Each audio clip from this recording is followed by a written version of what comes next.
Sure, my family loves me. They bought me this sweet new collar. My dog bowl is always full of Fido's finest. Heck, they even take care of the personal stuff on my walk. Come on, who does that? But what really sealed the deal for me was when they installed a security system from Forest Security. Hey, I'm no watchdog, you know? Forest Security offers the latest in technology and security for our home. Yeah, I'm pretty good at keeping an eye on things, but I also have stuff to do, like sleep and socialize. A smart security system can provide around-the-clock awareness and generate instant smartphone alerts. They let the family know if something is wrong or suspicious. They do all of the work for us, 24 hours a day, 7 days a week.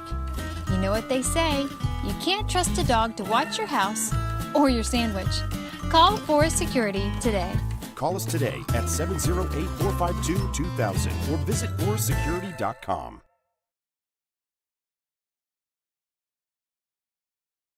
Sure, my family loves me.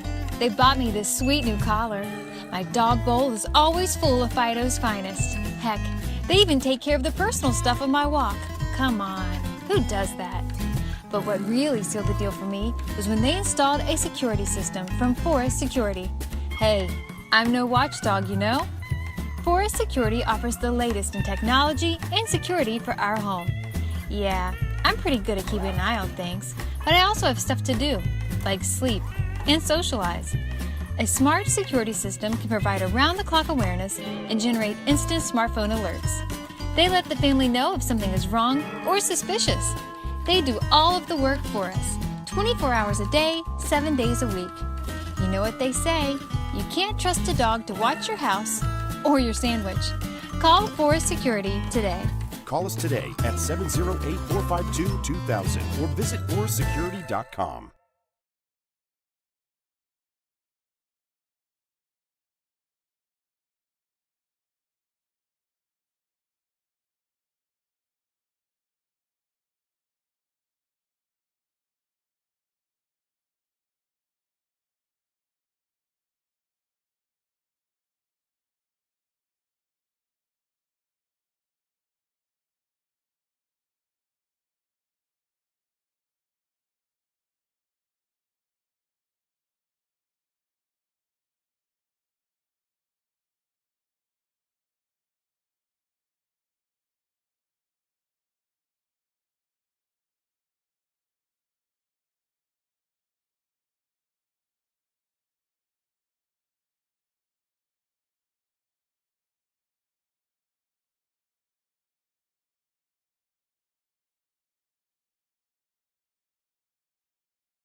Are you looking for some good food after a Fenwick football game?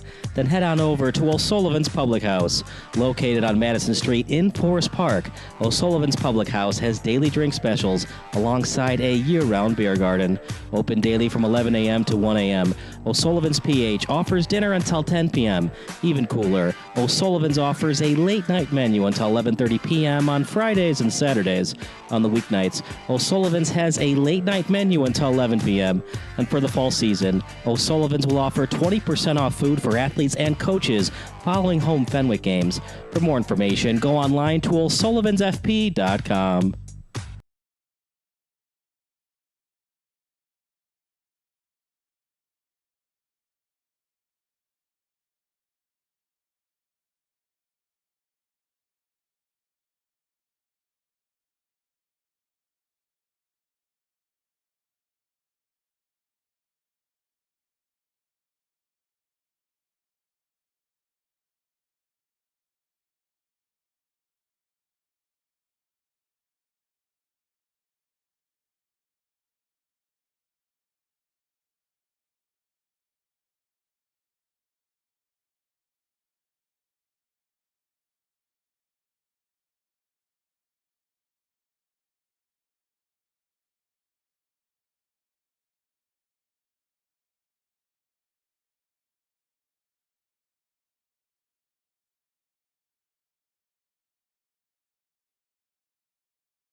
Now this is some bull. And another 3 for the ball!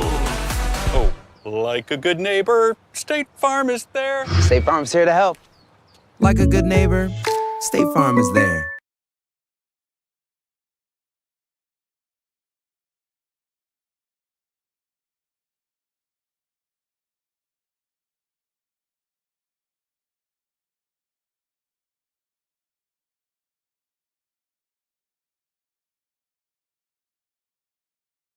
A deal for me? A deal for everyone! 17 East Van Buren Street, Joliet, Illinois.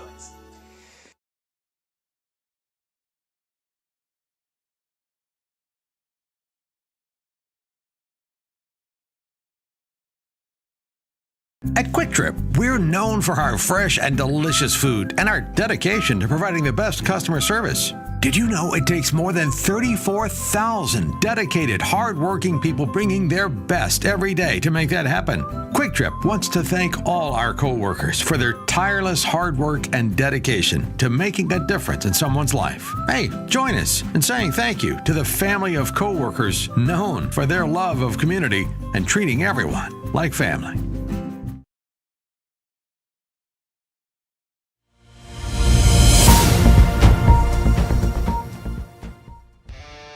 Do you expect experienced, professional, and personalized attention from your building supply partnerships? You should.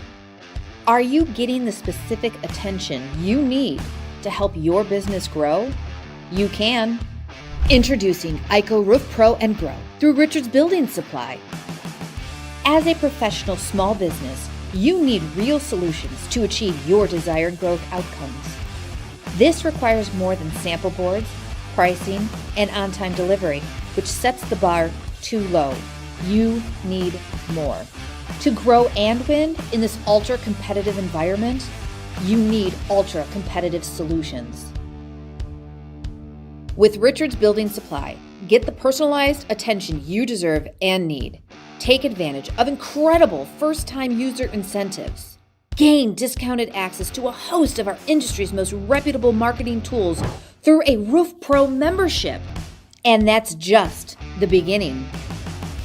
Don't believe us? Let us show you. IHSA Roof Pro and Grow through Richards Building Supply.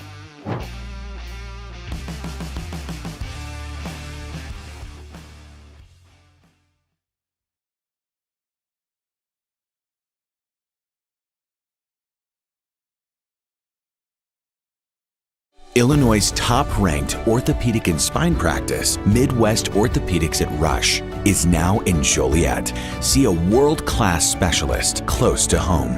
To be your best, see the best.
Some people see a dollar. Others see potential. That's because every dollar you invest today, buddy, with a little bit of patience, could be worth $36 in the future. Imagine the potential of all your dollars. The financial wellness app Acorns makes it so easy to save and invest. So download Acorns and give your money a chance to make a whole bunch of little money babies. Acorns, grow your oak.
Hell no.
Are you looking for some good food after a Fenwick football game? Then head on over to O'Sullivan's Public House.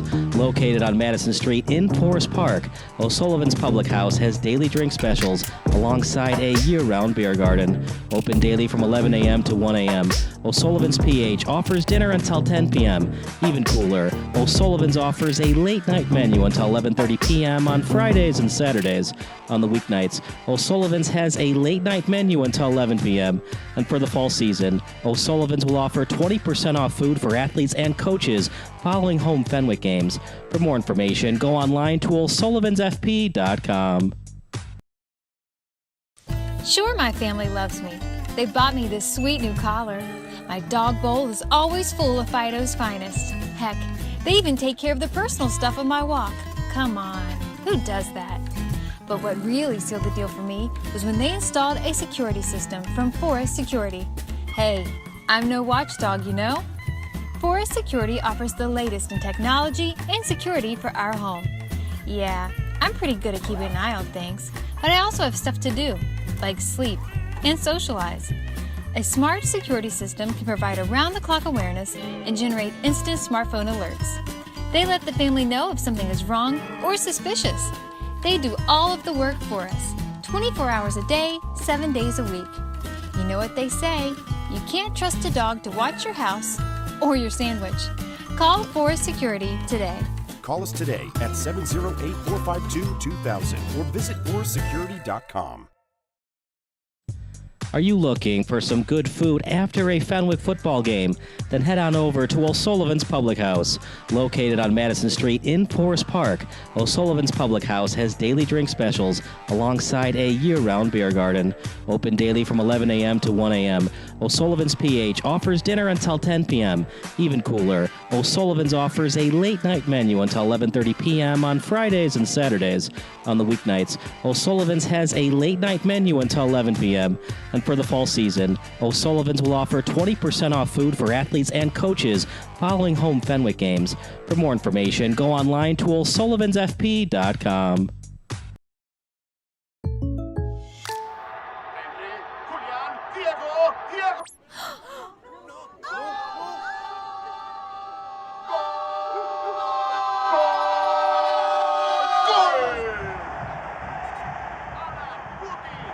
They're my neighbors.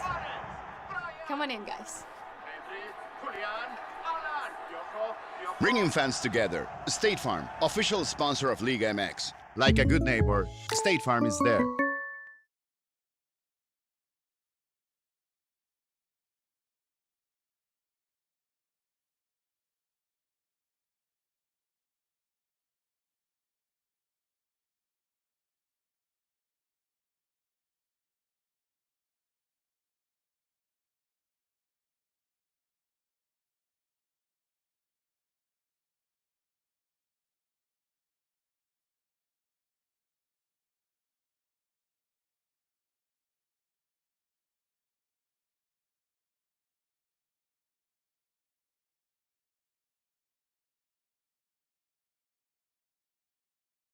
Stop what you're doing.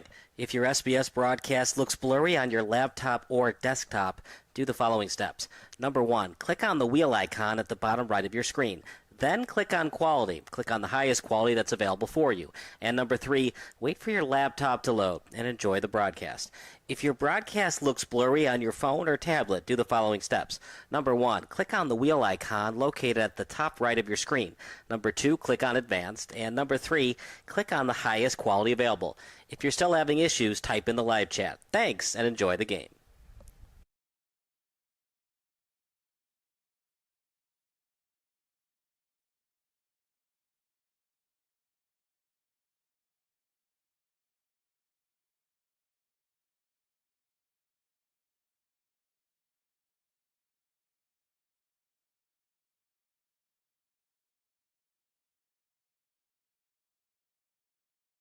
Sure, my family loves me.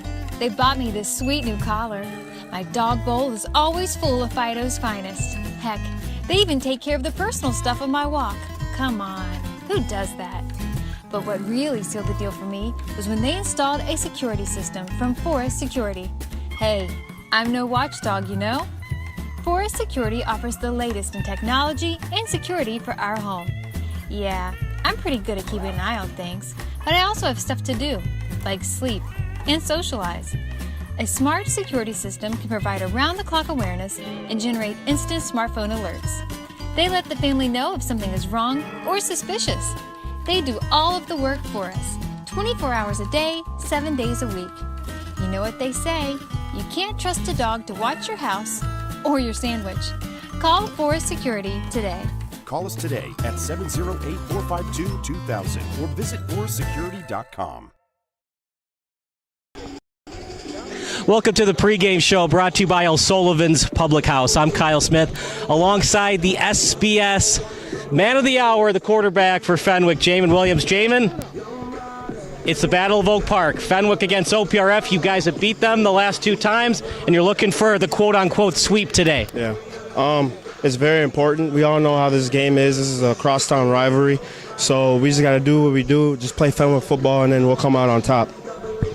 What are the keys to victory today for Fenwick? Us coming out on offense right away. I feel like the last couple of years, the game has been like too close, and we haven't on offense come out and ready to go. So we got to come out ready to go, put gas to the metal or gas to the pedal. You guys are both 1-0, a nice win for OPRF. They won 28-6. They had a tough season last year. They were only 1-8 last year, but you guys can't think about it. It's a new season and a new OPRF team. Yeah, I like that they're 1-0. They're coming in high, so this is a perfect opportunity to show what we can do and like just dominate and do what we do. You guys were really impressive last week. Not only did you win 40-14, but you beat the defending Class 4A champions in DePaul College Prep. You were up 33-0 at halftime. What was working both offensively and defensively in that game? I think we were just hungry. We were all ready to play that week of practice. We were so just anxious to get out and ready to hit somebody other than ourselves. So I think we got to come out with the same energy today, and we'll do the same thing. There are a lot of great rivalries in the IHSA for football. Naperville North versus Naperville Central, Marist versus Brother Rice. Why does Fenwick versus OPRF, why is this the best rivalry? Just probably because we all know each other. You know, it's one of those, like, we all live in 5 minutes, 10 minutes away from each other. So it's just one of those where we all know each other, we're friends, and it's just very exciting to compete against each other. That's Jamin Williams. That does it for our pregame show. More football action coming up next. Thank you. Good luck, Jamin. Are you looking for some good food after a Fenwick football game? Then head on over to O'Sullivan's Public House. Located on Madison Street in Forest Park, O'Sullivan's Public House has daily drink specials alongside a year-round beer garden. Open daily from 11 a.m. to 1 a.m. O'Sullivan's PH offers dinner until 10 p.m. Even cooler, O'Sullivan's offers a late-night menu until 11:30 p.m. on Fridays and Saturdays. On the weeknights, O'Sullivan's has a late-night menu until 11 p.m. And for the fall season, O'Sullivan's will offer 20% off food for athletes and coaches following home Fenwick games. For more information, go online to o'sullivansfp.com. Stop what you're doing. If your SBS broadcast looks blurry on your laptop or desktop, do the following steps. Number 1, click on the wheel icon at the bottom right of your screen. Then click on quality. Click on the highest quality that's available for you. And number 3, wait for your laptop to load and enjoy the broadcast. If your broadcast looks blurry on your phone or tablet, do the following steps. Number 1, click on the wheel icon located at the top right of your screen. Number 2, click on advanced. And number 3, click on the highest quality available. If you're still having issues, type in the live chat. Thanks and enjoy the game.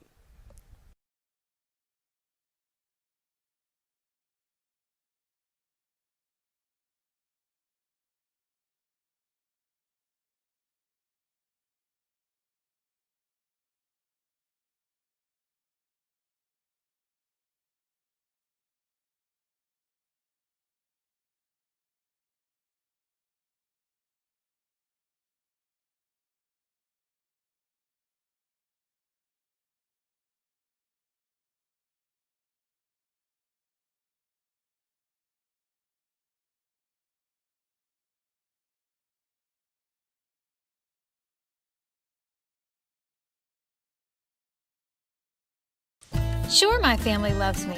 They bought me this sweet new collar. My dog bowl is always full of Fido's finest. Heck, they even take care of the personal stuff of my walk. Come on, who does that? But what really sealed the deal for me was when they installed a security system from Forest Security. Hey, I'm no watchdog, you know? Forest Security offers the latest in technology and security for our home. Yeah, I'm pretty good at keeping an eye on things, but I also have stuff to do, like sleep and socialize. A smart security system can provide around-the-clock awareness and generate instant smartphone alerts. They let the family know if something is wrong or suspicious. They do all of the work for us, 24 hours a day, 7 days a week. You know what they say, you can't trust a dog to watch your house or your sandwich. Call Forest Security today. Call us today at 708-452-2000 or visit forestsecurity.com.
Kyle Smith alongside Andrew Diedrich. It's the Battle of Oak Park, as the players like to say, the Battle of East Avenue. Fenwick hosting OPRF last year.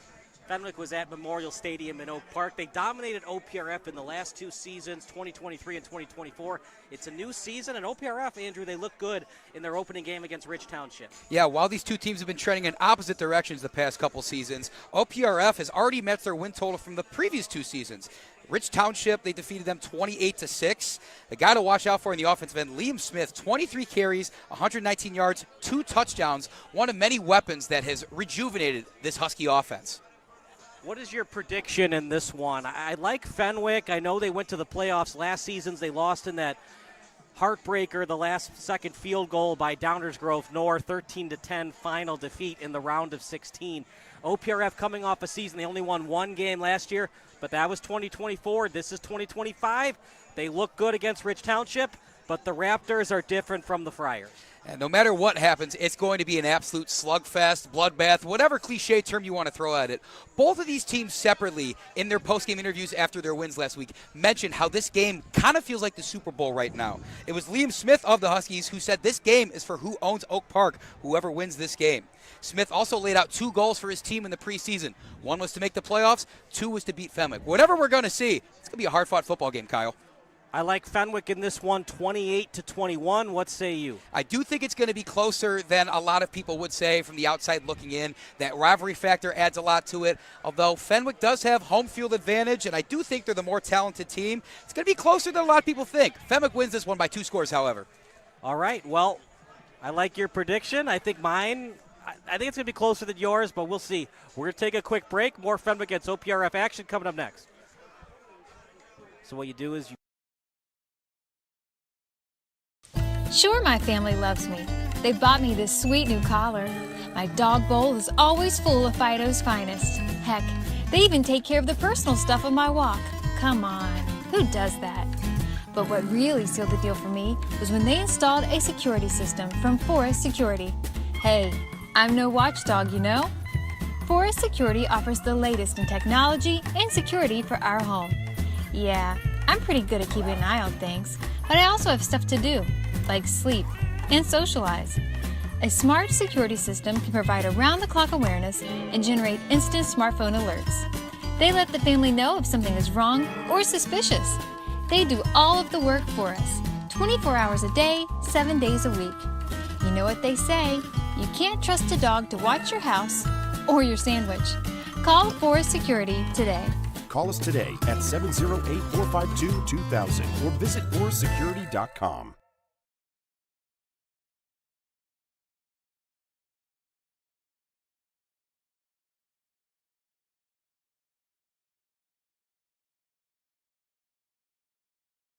A deal for me? A deal for everyone! 17 East Van Buren Street, Joliet, Illinois.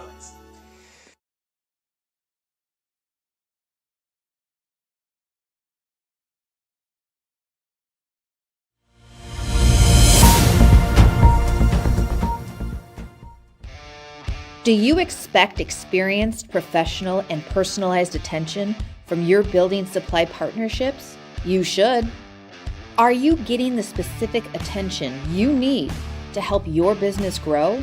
You can. Introducing IHSA Roof Pro and Grow through Richards Building Supply. As a professional small business, you need real solutions to achieve your desired growth outcomes.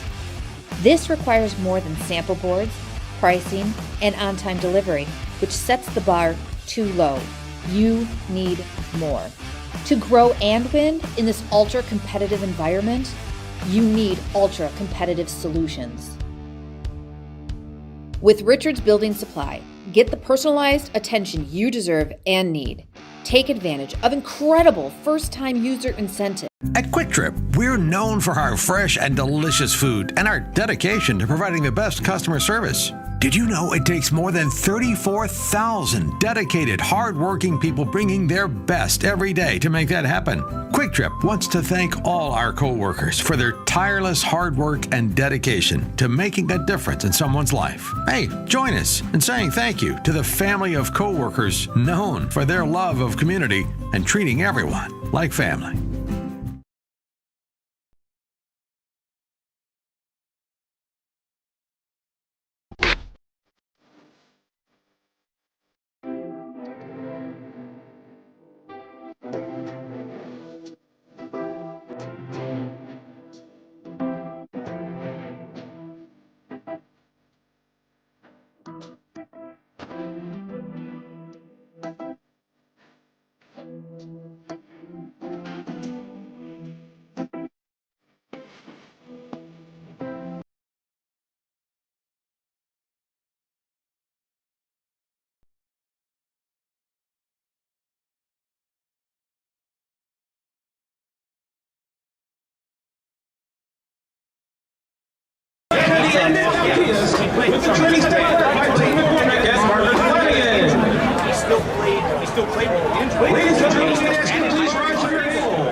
Okay, we're recording.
Great job by the Friar Marching Band here at beautiful Triton College Stadium. Kyle Smith alongside Andy Giedrich for the Battle of East Avenue.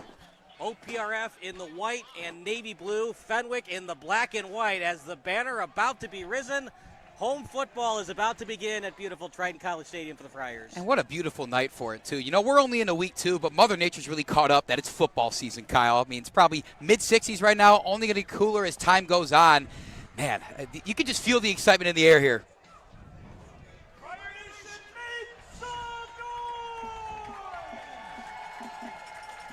The Friars led by their quarterback in Jamin Williams. He was the one leading through that banner. Jamin, remember, he injured his ankle. It was actually a broken ankle last game of the season, actually second to last game, so they had to bring in Frankie Hosty to start. His dad, unfortunately, passed away a couple hours before game time. He played in that last game, then played the playoff game against Brother Rice here at Triton College. They won that game, then went on the road, lost at the last second to Downers Grove North. Frankie graduated. It's now Jamin's team here in his senior season. And what a start it was for Jamin Williams in quarterbacking the offense last week. 15 completions on 19 attempts, 178 yards, and 4 touchdowns, Kyle. What a debut for this team. It's really helped Fenwick get out to that fast start. A 33-0 halftime lead last week against a pretty good team in DePaul College Prep. The pretty good team is saying it lightly. They won the Class 4A championship. That just says something about your team when you're up 33-0. You only have to score 7 points in the entire second half, and you still destroyed the other team in terms of the final score, winning by 26. Both teams are going to look to get out to at least half of the hot start that Fenwick got out to in their previous matchup. But, you know, even though Fenwick might be the favorite in this one, you can never count out the scrappy OPRF Huskies. In a rivalry situation, anything can happen, including the ball getting knocked over by the wind as we're about to kick off. Goes off the tee. Noah Sir, number 6, going to kick off. He got a full ride scholarship to be doing his place kicking duties at Northwestern University. Will be a treat to see him take the field, as well as, what a luxury that is having a kicker that can actually give you 3 points pretty consistently and kick off deeply if that ball ever stays on the tee, Kyle. We might see a drop kick. That's the second time it's fallen off the tee. Will the third time be the charm? We're going to get a holder this time around, potentially? Control S. Here we go. You're right, partner. There's going to be a holder, as they're going to have Jake Thies to hold it for Sir. Pretty qualified holder, I must say. I'm sure we're going to talk about both Jake and Tommy Thies once that defense takes the field, but I think I'm ready to get this one started. So here we go. Thies to hold, Sir to kick, and home football is back at the home of the Friars. That one's way deep into the end zone. Automatic dead ball. It'll be 1st and 10 at the 20-yard line for the Huskies. The key here for OPRF, I think a slow ground and pound approach favors them. Despite the talent on Fenwick's defensive front, and then you look back in the secondary and you have multiple guys that have Division I offers already committed to Division I schools. If OPRF can break through that front and make those second and third level defenders tackle them, I think they have a chance to start hot in this one. So it'll be 1st and 10 at their own 20. Darren Law, the quarterback, as well as Arthur Porter. Remember, last year we saw Fenwick use 2 quarterbacks, Jamin Williams and Frankie Hosty, so don't be shocked if we see 2 quarterbacks for the Huskies, but Porter will take the snaps to start this one. One in motion for the Huskies and Gottman. Shotgun formation, fakes the handoff. Clean pocket for Porter down the sideline, underthrown. That ball is caught. Was he inbounds? Intended receiver Nicholas Wheeler. Excellent catch. What a start for the Huskies. They stay hot last week. A.J. Porter only entered the game in their 28-6 win against Rich Township at halftime, and he tossed 3 touchdowns just in the second half alone. And ignore what I had to say. They're going for it all right now. They like their matchup on the opposite side of the field, and now they're already at midfield just seconds into this one. That was a heck of a catch. You watch it on replay one more time. Here's a handoff out to the left side, and a nice start for the Huskies. But what a catch by Wheeler. Right on the sideline. It was an underthrown ball, partner. He just put it up where his wide receiver could get it, and he beat the defensive back on the play. And that's a tall task. The defensive back there, Tommy Thies. Tommy Thies is going to be playing his college ball at Miami of Ohio. It's a big-time catch on a big-time defender right there for the Huskies. Handoff left side and a couple of yards, getting close to the first down marker, and got it as the chains move again for the Huskies. Liam Smith on the carry, had an excellent game, plays both linebacker and running back for this Husky team. Might be a hold, though, on the play, as they haven't moved the chains yet. Injured player for the Friars, as our videographer Don will zoom in a second here.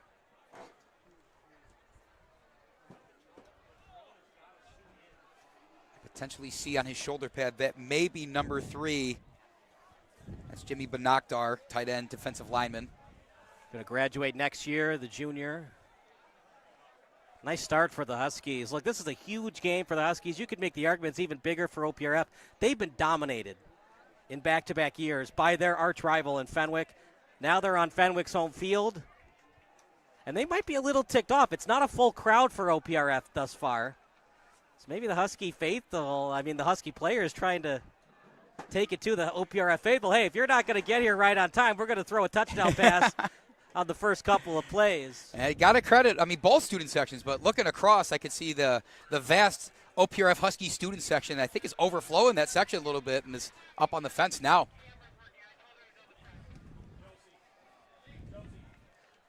Still down on the field. We'll take a quick break. You're watching the Huskies against the Friars here on SBS.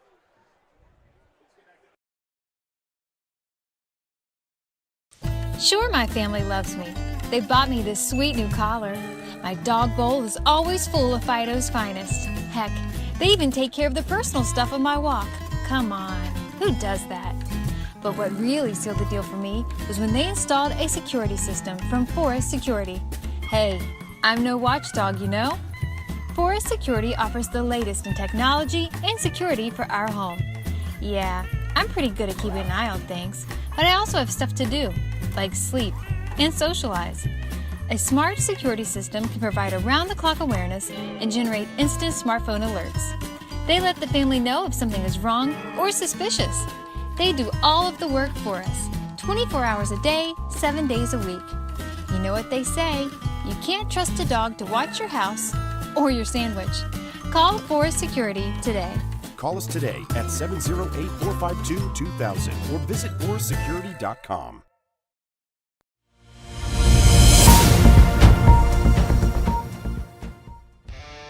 Do you expect experienced, professional, and personalized attention? Kyle Smith alongside Andy Diedrich. You hate to see it. Bonigdar, the junior defensive lineman, off the field in the cart, and his day might be over.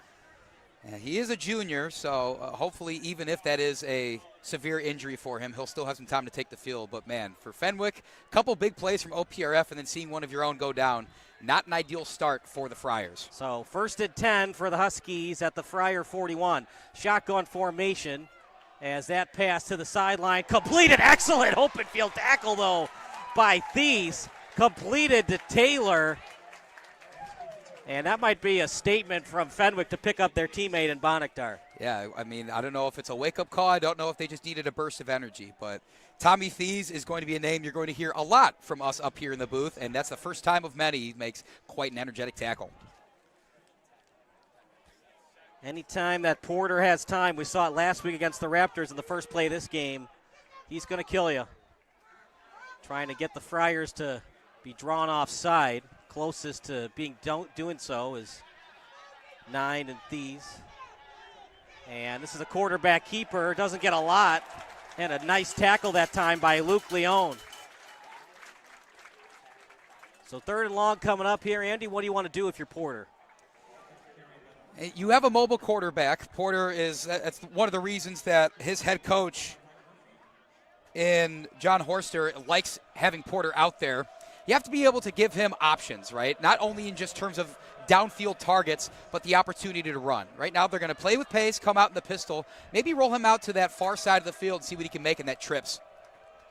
Porter's going to roll out to the right. Pressure comes. Picked off. Here come the Friars as it was picked off by Cahill near midfield and inside enemy territory. Bad decision by Porter, and the Friars have great field position on their opening possession.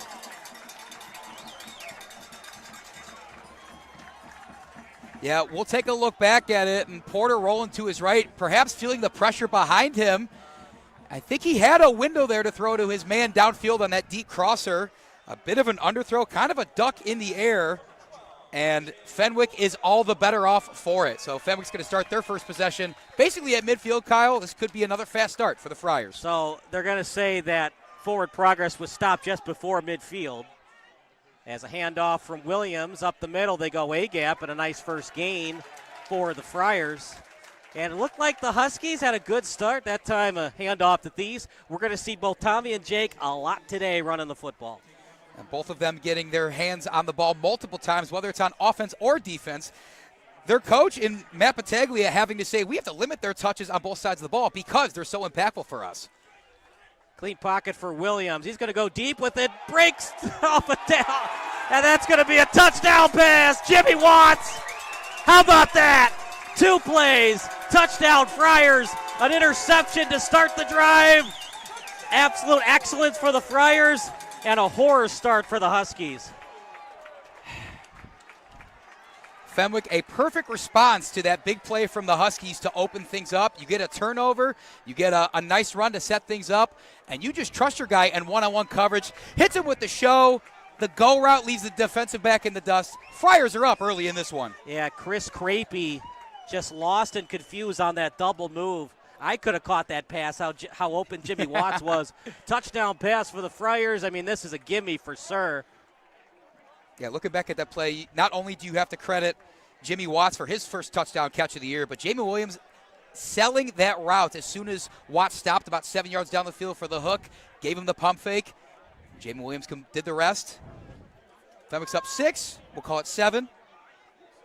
And it now is officially 7. 7-0 Friars. Didn't want to jinx him. Yeah, you've had your fair share of broadcasters, Jakes, over the past couple of years. 7-0 Friars here on Sports Broadcast Solutions. No, mute. No, mute. A deal for me? A deal for everyone. 17 East Fenwick.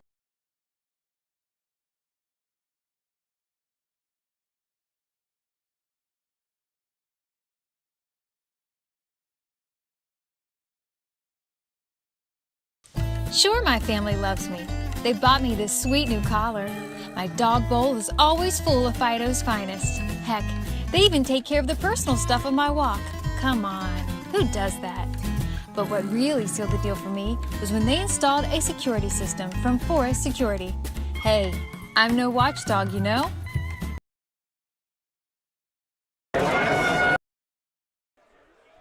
Kyle Smith alongside Andy Diedrich. And because of the unsportsmanlike conduct against the Huskies, it's going from bad to worse right now for OPRF. Look where they're kicking inside enemy territory, right at the 45 of OPRF. If you're Noah Serr, just boot this out of the end zone, right?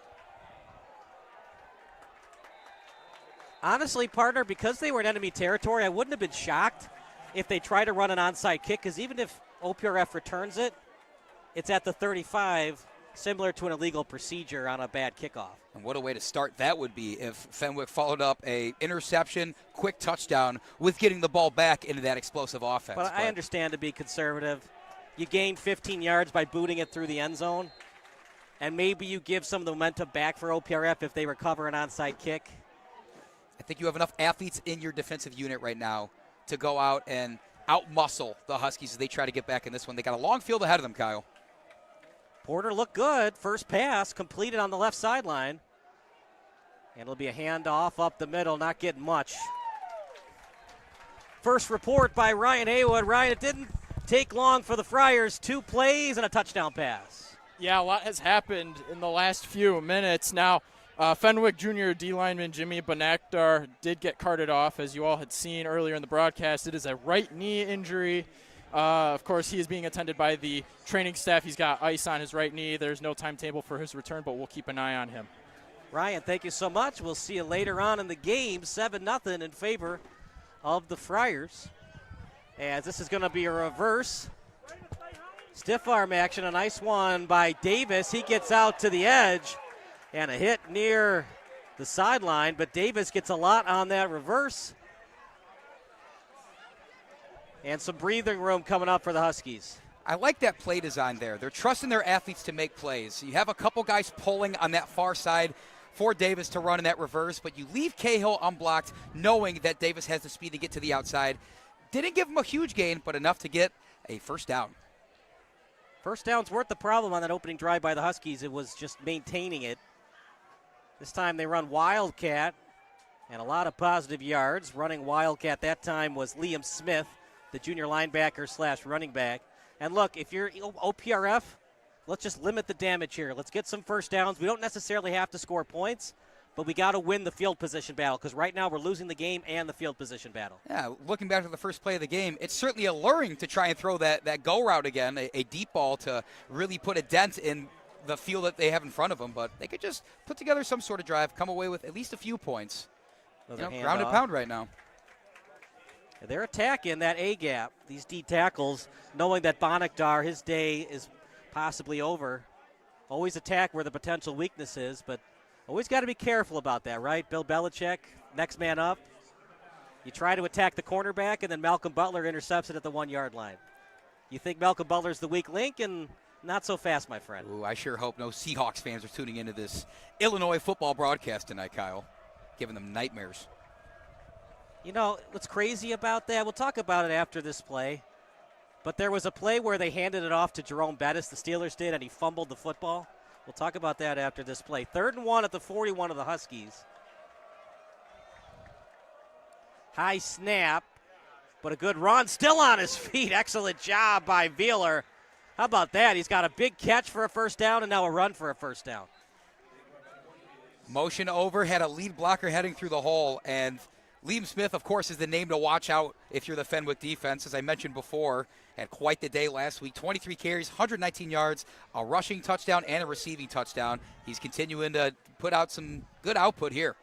Apologize, that was Smith on the run. But so what happened was the Steelers had first and goal. I think it was first goal or third and goal, and they ran it to Bettis on a run. As one in motion for the Huskies. They will run the jet sweep, going nowhere fast. Tackle for loss at the OPRF sideline. And Bettis fumbled it. Indianapolis recovered, and actually Roethlisberger made the game-saving tackle. Otherwise, the Colts would have had a scoop and score to advance to the AFC Championship game. And people say, there's no reason to go back. They're going to win the game. They're going to kick the field goal, whatever. But the chance that they don't is why you play the games right there. Right, like we said in the last broadcast when we did Bennett against Hillcrest, 10,000 bad things can happen when you pass the football. But when you have confidence in your quarterback, you go for it, right? They decided to hand it off. He fumbled anyways. Just because you run the ball doesn't mean that's always the conservative play call. Football can be a cruel game, Kyle. 2nd and 13, and Smith will run it. Interesting play call there, Andy. Did you like that play call, or did you like to pass it there? I would have liked to pass it there. They've obviously demonstrated some success with it, minus the interception, of course. That was kind of set up, though. Their field position here now with this 3rd and long. That first down play, running a reverse to the wide side of the field, or the short side of the field, excuse me. It is decision time now for OPRF in terms of how they want to approach this. They got a couple guys split out wide, 2 running backs in the backfield. Maybe we see one go on a short route and try and get some yards after the catch. 3 wide receiver set, 2 in the backfield. Porter with time over the middle behind his receiver, but doesn't matter. Completed to Gathman, and a 1st and 10 and more for the Huskies. Man, did the Huskies need that. Yeah, and credit to Porter for standing in there. Certainly Fenwick sent the pressure on 3rd down. They only have a 3-man front, are still generating a fair amount and being able to collapse that pocket, but soft spot of the zone, right where Fenwick wasn't, and might not have been the prettiest ball, might not have been the prettiest play call, but a 1st down's a 1st down. Got to get close to the 20-yard line to get into field goal range. I think you're thinking 7 here. You want to make it hurt for Fenwick. This time, a running play going nowhere fast, and it was a wildcat formation for Smith. The thing with lining Smith up and the quarterback and the wildcat formation there, even if you're not getting the big home run gains, it still sets up so much that he can do. For example, if he's going to maybe do a pop pass after he gets the ball with a direct snap, if they're going to run it out wide and do an option. Having Smith, having that sort of athlete in your backfield can open up so much, and it's clear that OPRF wants to get creative in their play calling early. So it'll be 2nd and 9 at the 32. He has 3 wide receivers set.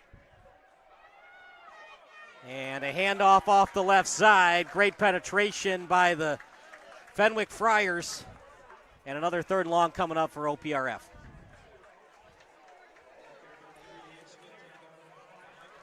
Third and 9 here, partner. You want the 1st down, but you also got to get it manageable for your kicker as well.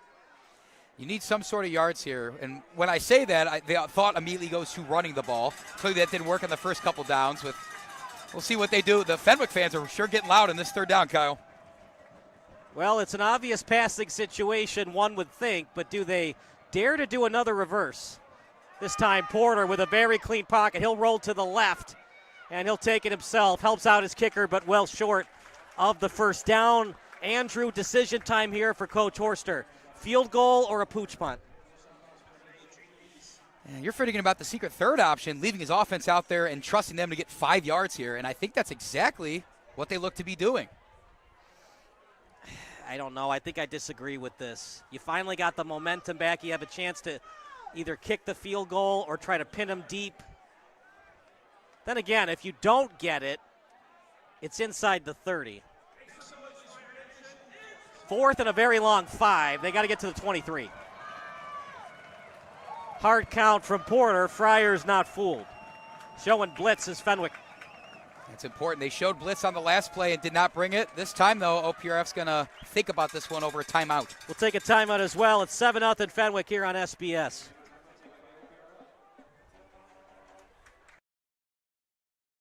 Yep, you're already good. Nope, you're good before.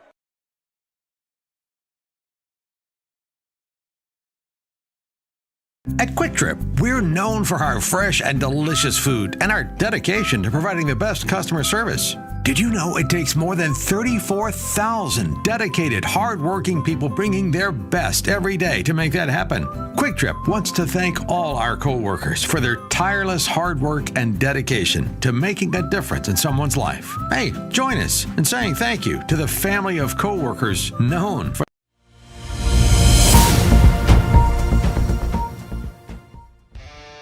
Do you expect experienced, professional, and personalized attention from your building supply partnerships? You should. Are you getting the specific attention you need to help your business grow? You can. Fourth and 5 coming up for OPRF. The Cowbells are out and about here at Triton College. Another hard count from Porter. Clean pocket to the sideline, overthrew him. He had a man open, but he couldn't get it over to Wheeler. He had the time, Parter, he just couldn't get it done. You watch it one more time on replay. OPRF sticking with that short side of the field, bringing a man in motion. And I think that was the right play call there. They seemed to flood the zone on that short side of the field. Had a couple options to throw to, but, you know, timing up that route and going to the sideline can be so difficult, especially when you run out of space. So don't hate the play call. Don't hate the idea. Fenwick has a chance to really blow this one open, though. Yeah, Fenwick might have to consider bringing the house on the blitz because since Bonalkdar left with an injury, it's been a little tough for them to generate a pass rush. 1st and 10 at their own 28. Williams will hand off over to the right side, and a nice gain that time for Fenwick. It's going to be credited to number 7, Tommy Thies. One thing to mention for Oak Park River Forest, one of their strengths on this team is this defensive front.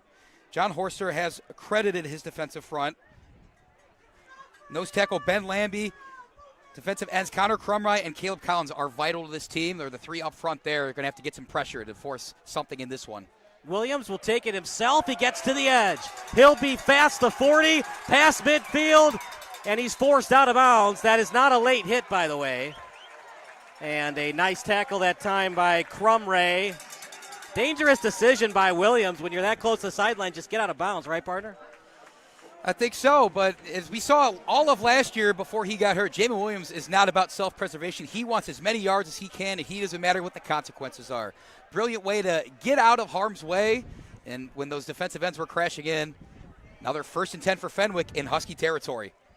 So Williams with the big quarterback sneak inside OPRF territory. Ball placed at the 43. It's Thies in the backfield alongside his quarterback and Williams. They're going to split the wide receivers.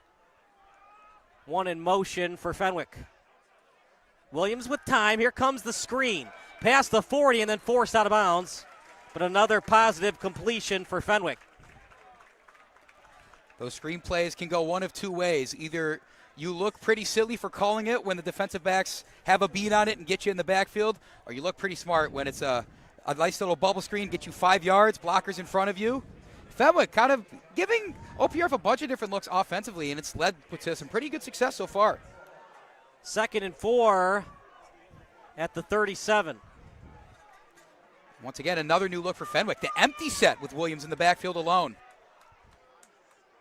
Another screen pass, this time to Thies, as he'll get out of bounds close to the first down marker. Clock continues to run, and that should be the last play of the quarter for the Friars. First down, Friars, and the Friars will wisely let the clock run out. So we'll talk about what happened in that first quarter after this commercial break. Brought to you by O'Sullivan's Public House.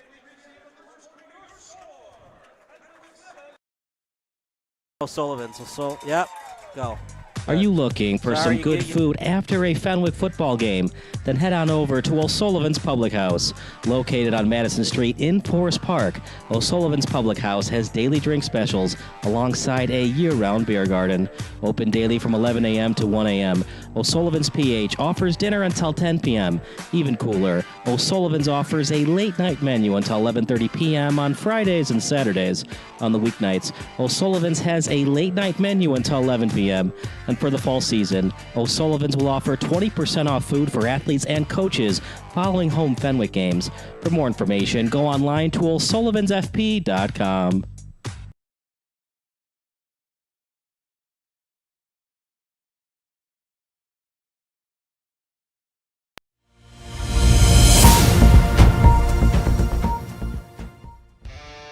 Do you expect experience? It'll be 1st and 10 for the Friars at the 31-yard line. 7-0 in favor of Fenwick off a long touchdown pass from Jamin Williams. If you're just joining us, you missed out. 2-play drive for the Friars, and that's the difference in this one. Their defense stepping up early, forcing a turnover on a interception early in that first quarter, flipping the field, going down and scoring. Fenwick has the chance to go up 2 scores right here in the second quarter, Kyle.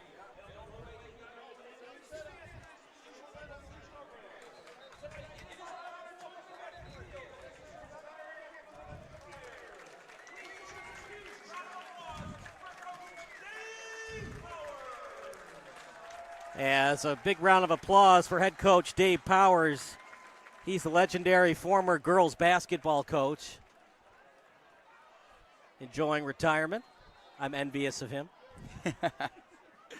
31 yards to go for a touchdown for Fenwick. Williams with time. He'll roll to the right. Looking downfield, high throw, and he had a man, but overthrew Morgan, his intended target. Even though that was incomplete there, I think we're seeing a lot of signs of maturity from Jamin Williams.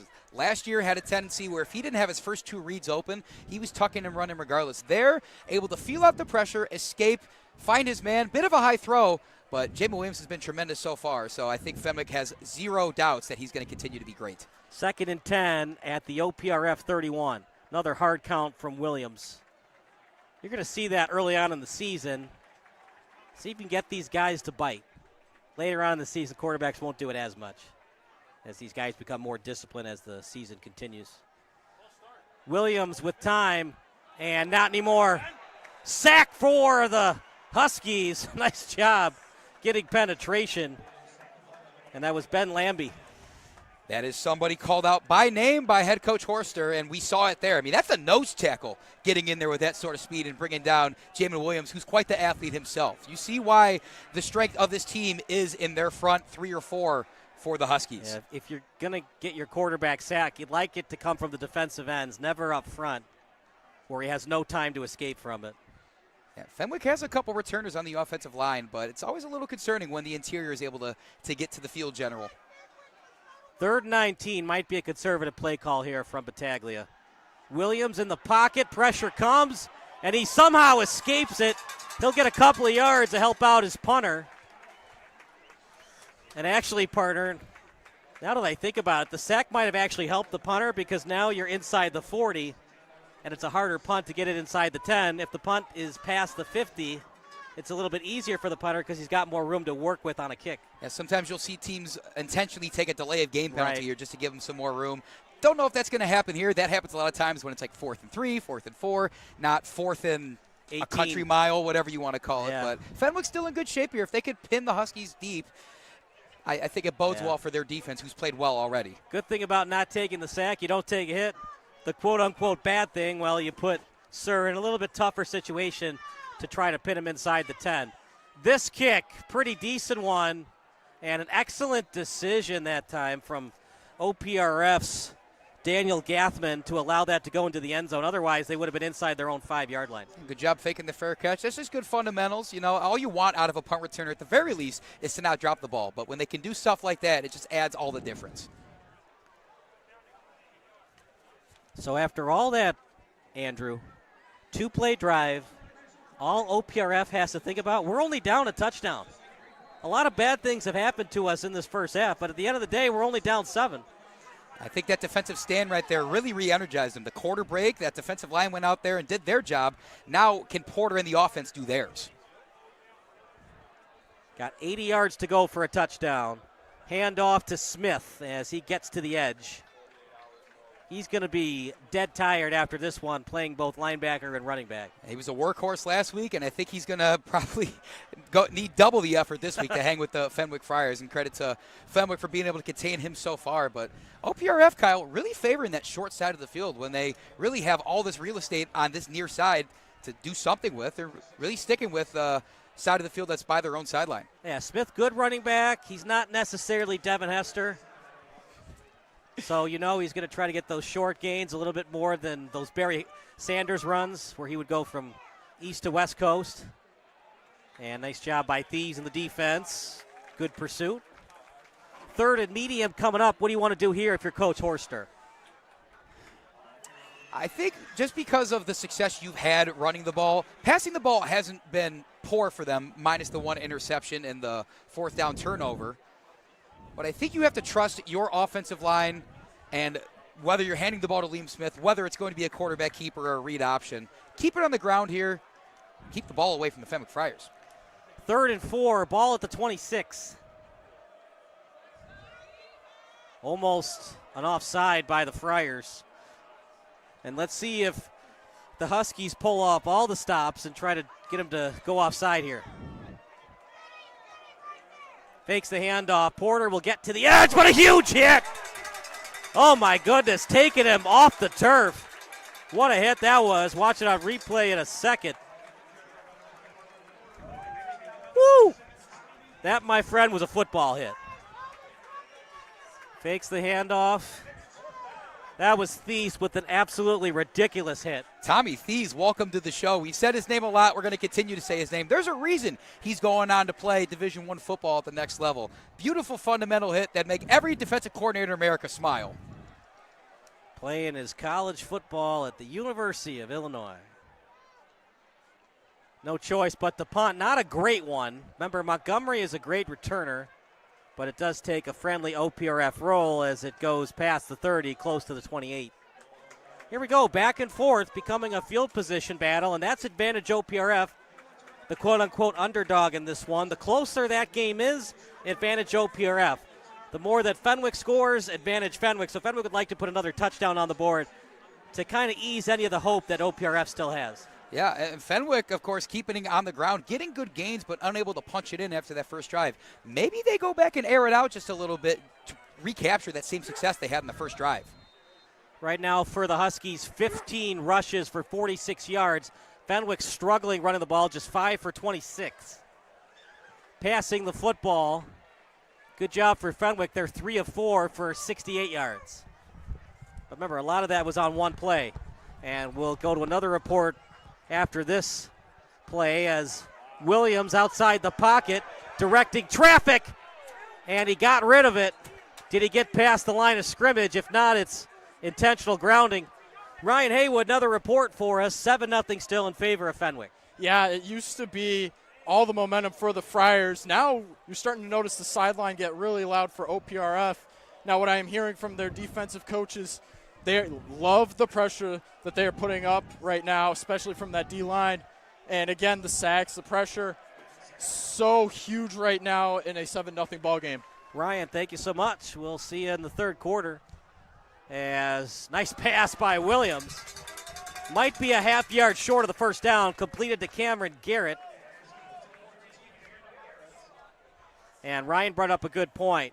Keep the pressure on if you're this OPRF front four. The more pressure you put on Fenwick, they might fumble a snap. They might have a false start. Get them out of their rhythm. Handoff. Now, was that on the face mask? We'll watch it on replay in a second.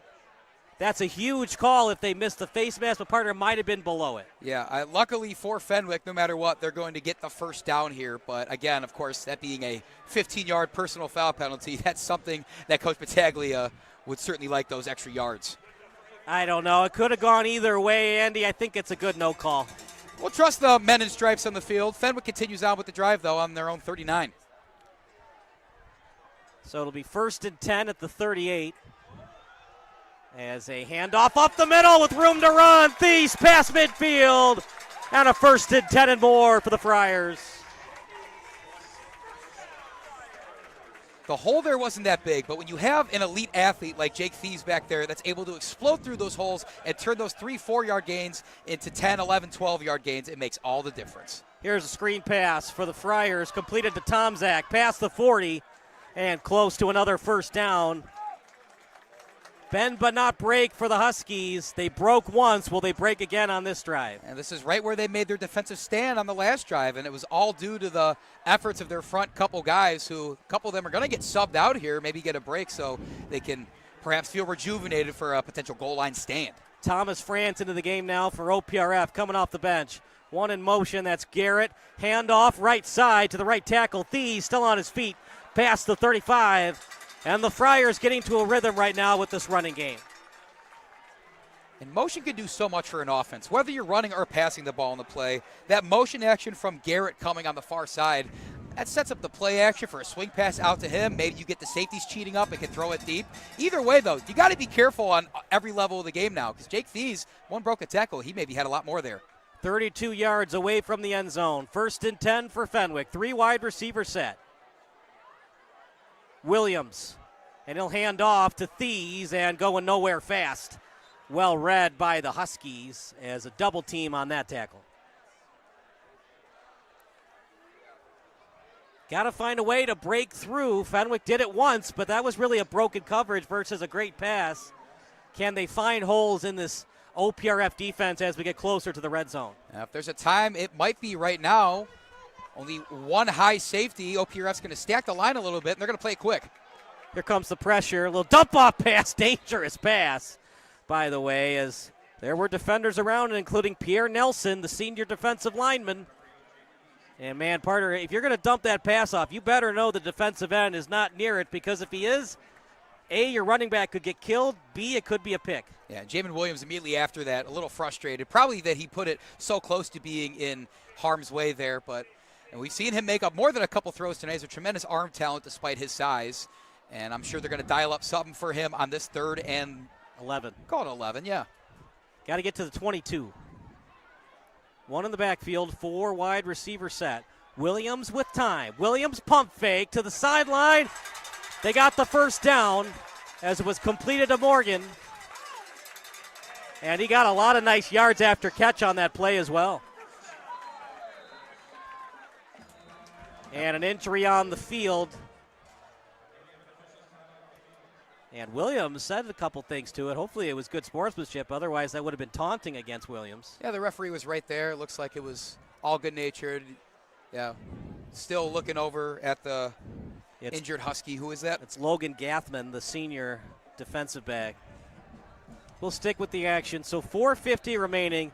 It's 1st and 10 on the 18. What do you want to do here if you're OPRF on defense? You're now in your red zone look on defense. It just seems like the way you're struggling passing the football right now, another touchdown that Fenwick scores could be the game. Yeah, it's certainly the defensive success we saw from them in the previous drive came from getting pressure, whether it was an all-out blitz or not. And it seems like a lot of the weak points in this Fenwick Friar offensive line are coming in the interior. If you want to rush a couple linebackers up in that A-gap, it can be a bit of a risky move given what you might give up behind you in terms of leaving a weaker secondary. But with your back against the wall right now, you don't want to go down 2 scores this early into this one as we are approaching the end of the first half. You got to go all out. You got to go against and make Fenwick try to do something with that pressure in the backfield. You got to think, too, Fenwick feels if we score here the way our defense has looked, the amount of extra confidence, and these football players have confidence, obviously, but it does matter, right? Scoreboard watching, 14-0 is different than even 10-0. So they're looking to punch it here. It's 1st and 10. They do mark it a yard back, so it's now at the 19. And with 4:50 to go, one would think it's going to be another running play to the Thies brothers.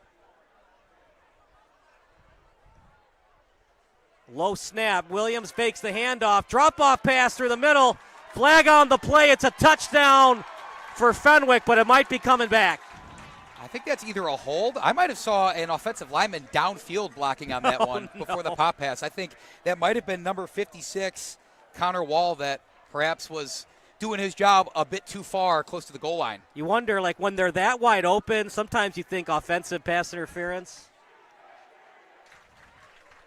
So what do they call it, Andy? Illegal man downfield? It is an eligible man downfield. And by my eye, it was number 56, Connor Wall. But I think that was a beautiful play design. Jamin Williams, credit selling the fake. And I'm sure they're going to go back to that play at some point in this game. But now they got to do it from a little further back. Got to know where you're on at the field at all times, especially when he's got that much space. He doesn't need a block anymore. Yeah, Fenwick's remained disciplined in this one so far, seeing that they have the 7-0 lead. But with that one-score lead, all it takes is one mistake. It's a tie game, and then OPRF's got all the momentum. Battaglia will call a timeout. We'll take a timeout as well. 7-0 Fenwick here on Sports Broadcast Solutions, a broadcasting network for everyone. No, mute first. Sure, my family loves me. They bought me this sweet new collar. My dog bowl is always full of Fido's finest. Heck, they even take care of the personal stuff on my walk. Come on, who does that? But what really sealed the deal for me was when they installed a security system from Forest Security. Hey, I'm no watchdog, you know? Forest Security offers the latest in technology and security for our home. Yeah, I'm pretty good at keeping an eye on things, but I also have stuff to do, like sleep and socialize. A smart security system can provide around-the-clock awareness and generate instant smartphone alerts. They let the family know if something is wrong or suspicious. They do all of the work for us, 24 hours a day, 7 days a week. You know what they say, you got to be quicker, dude. 1st and 15, ball on the 24. Handoff, right side, Thies trying to break off some tackles and get some of that yardage back after the penalty. One would think if it's less than 4th and 5, Andrew, they're going to go for it.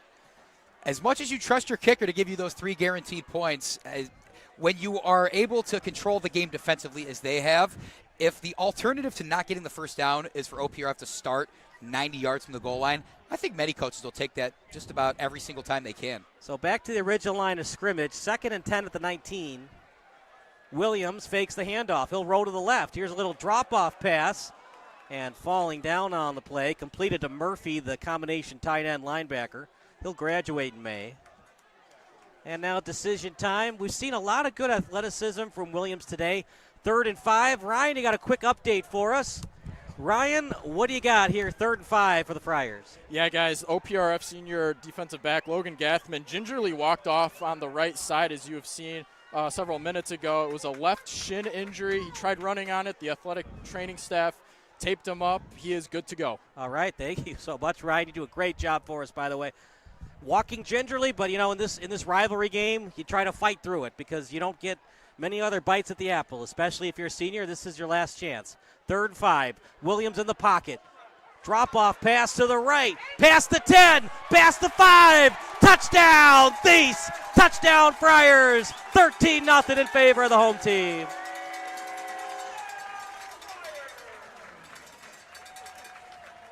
Just get it to your playmaker and see what they can do in space. Yeah, that's all they did. OPRF had the right defense there. They had a man on Thies coming out of the backfield, but I think a bit too steep of a pursuit angle. And if you don't run at Thies the appropriate way and have respect for his speed, he's going to make you pay. So another 6 points on the board, and Fenwick is in the driver's seat in front of their home crowd. Yeah. We'll see Fenwick switch back for the extra point. Camera's there. As that extra point is good, 14-0 Fenwick. We'll take a break here at the home of the Friars on Sports Broadcast Solutions.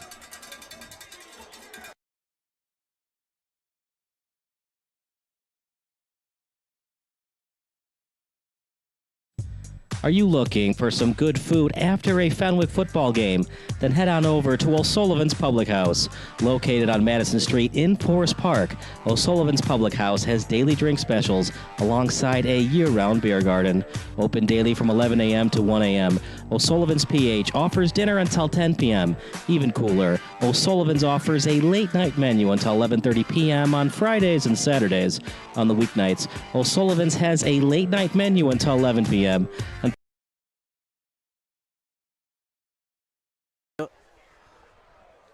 3:05 to go. Jake Thies with the touchdown reception. It's Watts and Thies with the touchdown receptions today. It's all Friars thus far. I think they've had 5 or 6 different touchdown scores on the young season. We're only in week 2, Kyle, so I think it just shows you the variety of athletes on Fenwick's offense. And then, of course, that big old goose egg on the board next to OPRF score shows you that they got guys on the other end of the field as well. Noah Sir showing why he's going to be a Division I kicker next year. Out of bounds it goes, and you're still down 2 scores if you're OPRF. You want the 6. But at this point, I think that goose egg looms large here, and you're trying to get any kind of points before halftime. You were talking about the mental game earlier, and I think you don't want it to trickle into the play calling and the coaching and what they're telling the guys in the huddle before they run out of here. Because Fenwick's going to get the ball first to start the second half. So desperation potentially from the Huskies and trying to get some points on the board, or else Fenwick can maybe run away with this one. So both teams with 2 timeouts. Fenwick called one.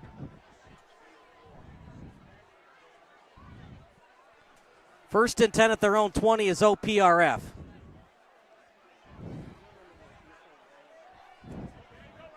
And that's a completion. I'll find the line of scrimmage. We don't. If you don't have it, we won't use it. It's fine. Or we'll use this. If you don't have headphones, we'll use that or no headphones. Okay. Think about those bubble screens. It relies on your tight end or whoever's out there to get out there and get a seal on one of those cornerbacks out there. With the speedy cornerbacks that Fenwick has, not a whole lot of success on that one for the Huskies. Another injured player going from bad to worse. I know I've said that before, but another injury. It's going to be 2nd and 11 right now for OPRF, but more importantly, injured players. Now, the quote-unquote good thing for OPRF, they have a slightly bigger depth chart than the Friars. As going to the bench is Davis. He had that nice reverse play in the first quarter. Second quarter of action, 14-0 the score. Excellent efficiency right now from Williams. He's 8 of 11 for 118 yards. Not a lot of passing plays right now for the Huskies, just 4 of 6 for 46 yards. Call them efficient, I guess. I know a majority of those yards coming on that first play of the game from them from scrimmage. Right. They're going to need a lot more of that success here if they want to at least try to get near the goal line and put some points on the board before they head to the locker room. One in motion for the Huskies. And he'll throw it to the sideline. Will Porter, and another good open field tackle.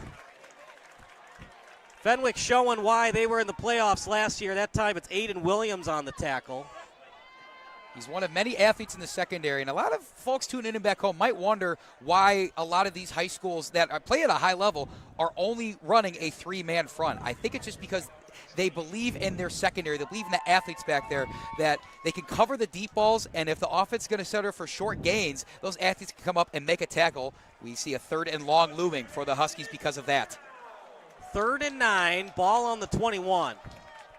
Porter with time. Now here comes the pressure over the middle. Short gain. Pursuit is there by the Friars.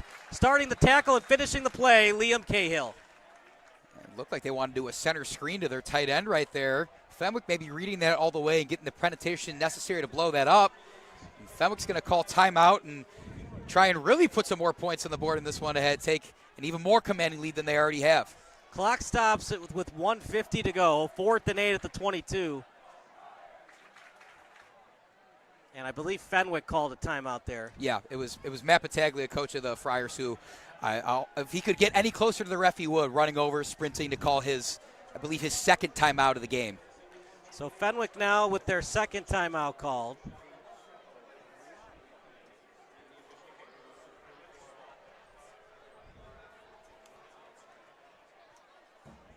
Remember, timeouts, they're important in high school and college, but not as important as the NFL because clock stops briefly on a 1st down.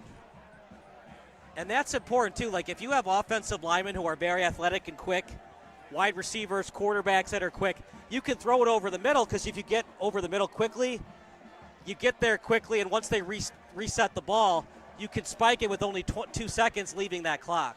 Time is much more of the essence in the professional level. But I think in high school, when you maybe don't have the machine as well oiled as you'd like it, you always want to keep one timeout in your pocket just to maybe this play is going nowhere. If we actually run this play, we need to call timeout and reset things. High snap, pressure comes, and a pretty good kick.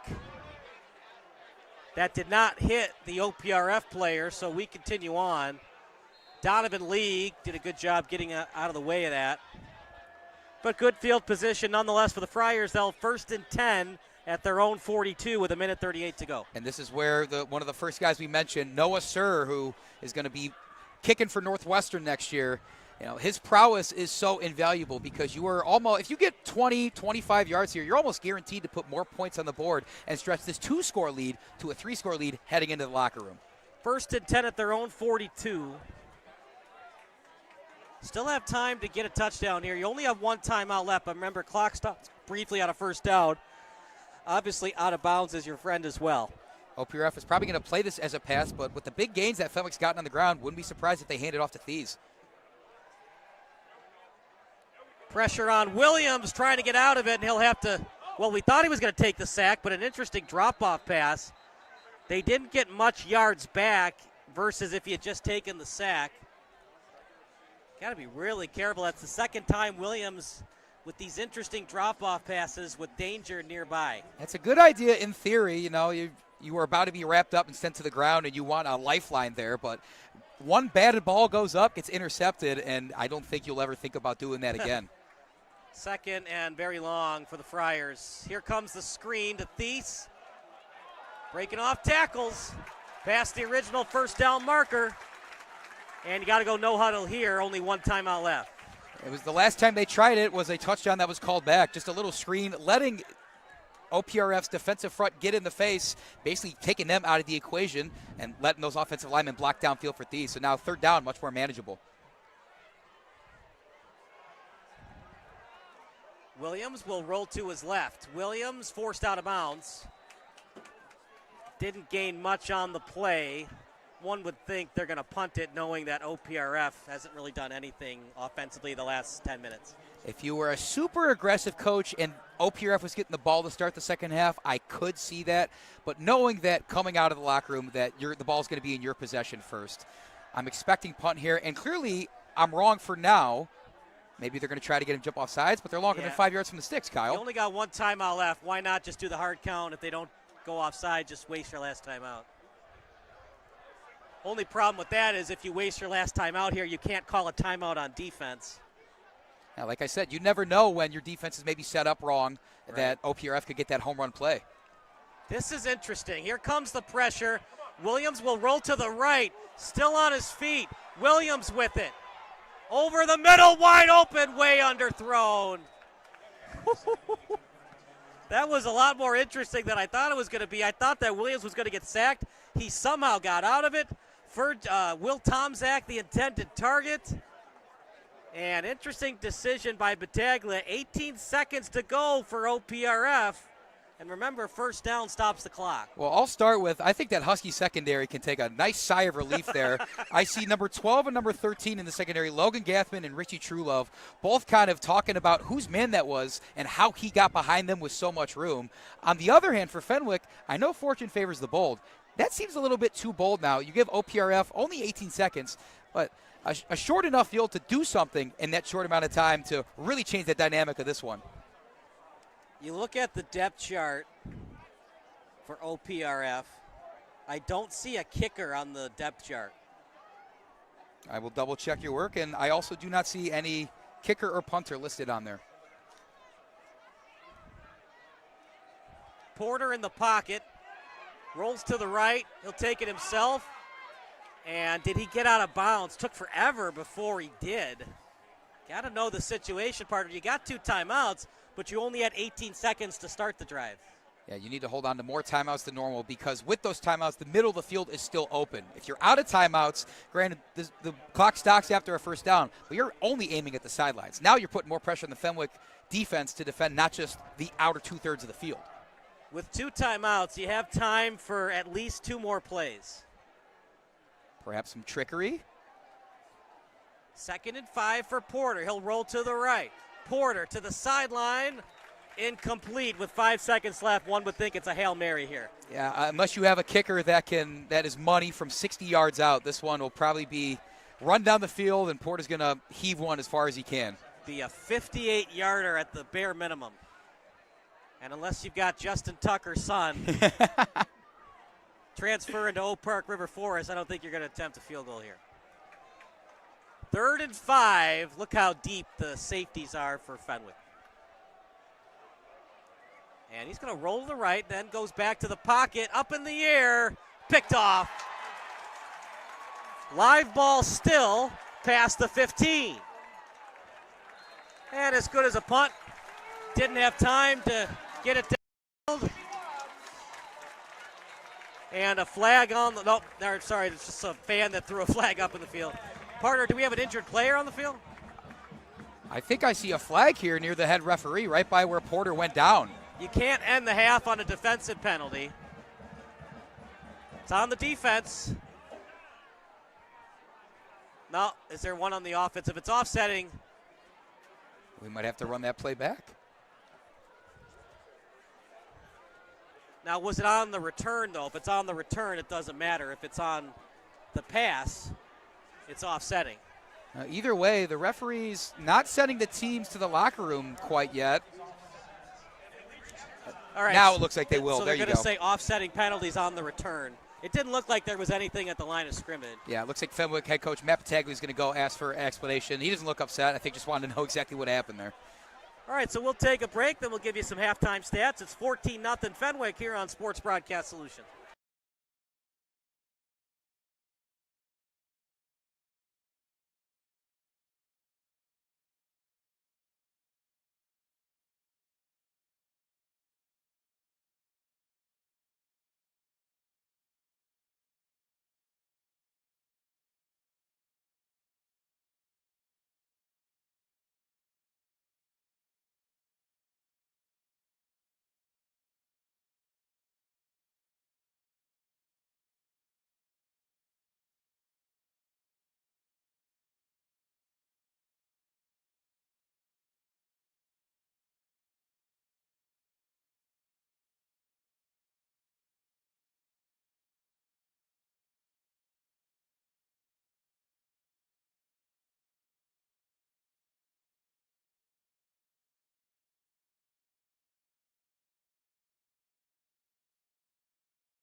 Much on-demand content as you need. For more information about SBS, check out our website at sportsbroadcastsolutions.com. Sports Broadcast Solutions, a broadcasting network for everyone. Sports Broadcast Solutions is a broadcasting network for everyone. Let SBS broadcast your sporting event. We have experience and can generate excitement and permanent digital memories for your team. Tonight. That time, finally a goal for the Stampede. We have professional videographers using high-definition modern-day cameras, color analysts, and play-by-play announcers with state-of-the-art, classy graphical scoreboards to keep you updated. Plus, we have commercials to advertise your team, club, or sponsor, and us. Plus, we do pregame and postgame interviews.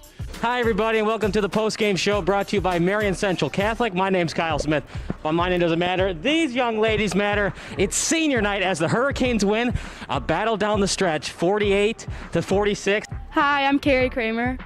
I swim 50 breast, 50 free, and 100 back. Whatever your sports broadcast needs, we are at sportsbroadcastsolutions.com. Check us out and become part of the digital sporting world. Sports Broadcast Solutions is a broadcasting network for everyone. Instead of spending hundreds or thousands with all these college recruiting sites, let us put together your college highlight reel. For just a fraction of your potential college scholarship and significantly less than these recruiting services, we got this. In addition, we put together highlight reels for teams, including high school, your club team, or travel team. My teammate gave me a great pass, and I just took it. The other team slashed me, took the opportunity, saw where the goalie was weak, and I just shot it there. Solon, O'Connor, and Marsh back on defense, and Marsh gets a blowout. We got a breakaway at 2-0. A shot and a goal! So 3-3. The power play was officially over. Whatever your sports broadcast needs, check us out at sportsbroadcastsolutions.com. Check us out and become part of the digital world. Sports Broadcast Solutions is a broadcasting network for everyone. For those of you who would like to broadcast or live stream your event, or maybe make a highlight tape but would like a sponsor to fund the event, SBS has a myriad of ways to advertise your sponsor during our broadcasts. We have commercials. We have on-air reads by the announcers. Albatross Physical Therapy and Wellness specializes in pain-free. We have graphics, and we have watermarks. Finally, Sports Broadcast Solutions can create a commercial for you or your sponsor. Whatever your sports broadcast needs, we are at sportsbroadcastsolutions.com. Check us out and become part of the digital sporting world. Sports Broadcast Solutions is a broadcasting network for everyone. For those of you that just want raw footage of your sporting event, but no play-by-play or color commentary, you just need us to live stream video from the event over the internet. We will live stream your event on YouTube on our Sports Broadcast Solutions channel. In addition, we also have a dedicated channel on YouTube for live streaming at SBS Livestream. And if you need multiple channels, we can utilize Facebook Livestream and Instagram Live on our channel as well. Options include commercials from your sponsors, professional scoreboard graphics are still available, and of course, yes, pre- and post-game interviews are available as an option if you want. We've been working really hard this whole summer and stuff. Whatever your sports broadcast needs, we are at sportsbroadcastsolutions.com. Check us out and become part of the digital sporting world. Sports Broadcast Solutions is a broadcasting network for everyone. We broadcast sporting events for people of all ages, including adult leagues, high school leagues, and kids. Complete with professional-looking graphics, broadcasters, color analysis, and commercials. We do pre- and post-game interviews with the players. In addition, Sports Broadcast Solutions does highlight films, including college recruiting reels, highlight films you'd see on sports news programs, and just simply highlight films for fun. Sports Broadcast Solutions also provides raw footage and live streams if you'd like. Subscribe to us and listen to our professional talk videos about relevant topics in the pro and college ranks. Whatever your sports broadcast needs, contact us at sportsbroadcastsolutions.com and become part of the digital world. This is Sports Broadcast Solutions, a broadcasting network for everyone. Check us out at sportsbroadcastsolutions.com and become part of the digital sporting world. Hell no.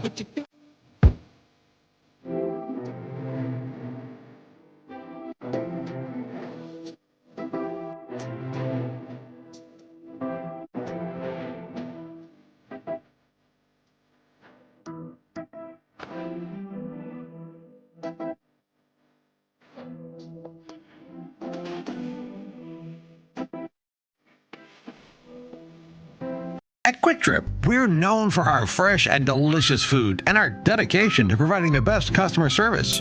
Did you know it takes more than 34,000 dedicated, hard-working people bringing their best every day to make that happen? Quick Trip wants to thank all our co-workers for their tireless hard work and dedication to making a difference in someone's life. Hey, join us in saying thank you to the family of co-workers known for their love of community and treating everyone like family.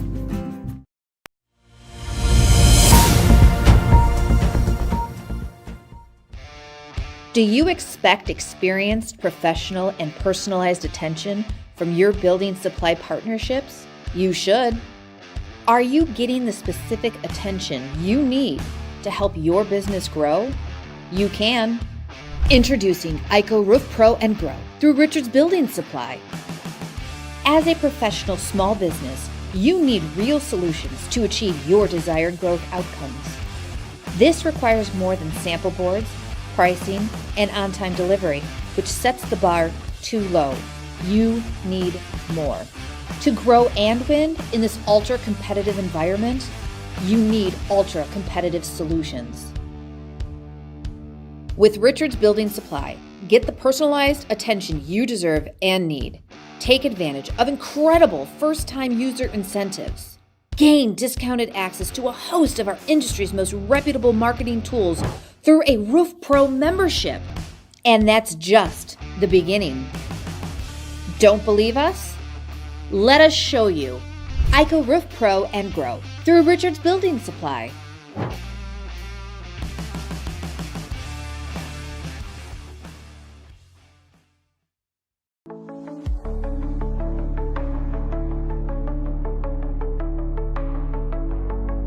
This spring, Walsh Floor donated labor and materials to build the new sidewalk, parking lot, and entryway at the new Care for Real headquarters. We also want to thank Ozinga for donating concrete.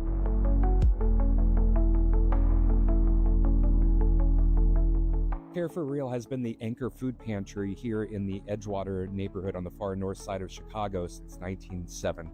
Today we're standing in Care for Real's brand new headquarters.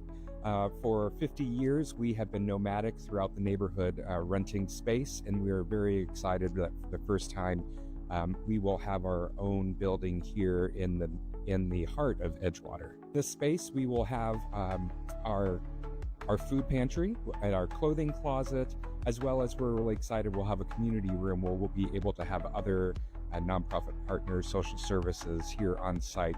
Care for Real is extremely grateful for the contributions of Walsh Floor and our new parking lot here and all of the hard work that went into that. As we reach the final stages of the CTRPM project, we hope that our donation has a lasting impact on the community.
What the?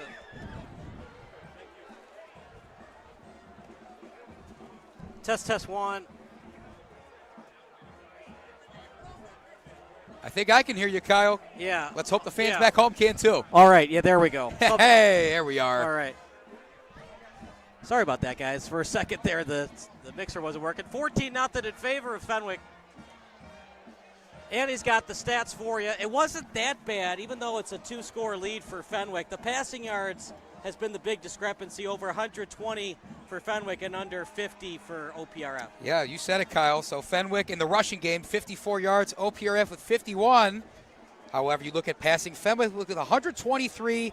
OPRF with only 49. That's been the story of the game. Both of Fenwick's touchdowns coming on passing plays, of course. So credit to Jamin Williams for spearheading this offense into this early lead. Actually, they had a third touchdown, but it was called back on an illegal man downfield. But here we go, 14-0 in favor of the Friars in this battle of East Avenue. We got guys from the Bay Area all over the nation, both the OPRF and the Fenwick alumni watching today's game. And it was on oakpark.com. You and I both read the article, partner. This is each guy's Super Bowl, each team's Super Bowl tonight. Beating OPRF, for some Fenwick fans, is more important than winning the state title.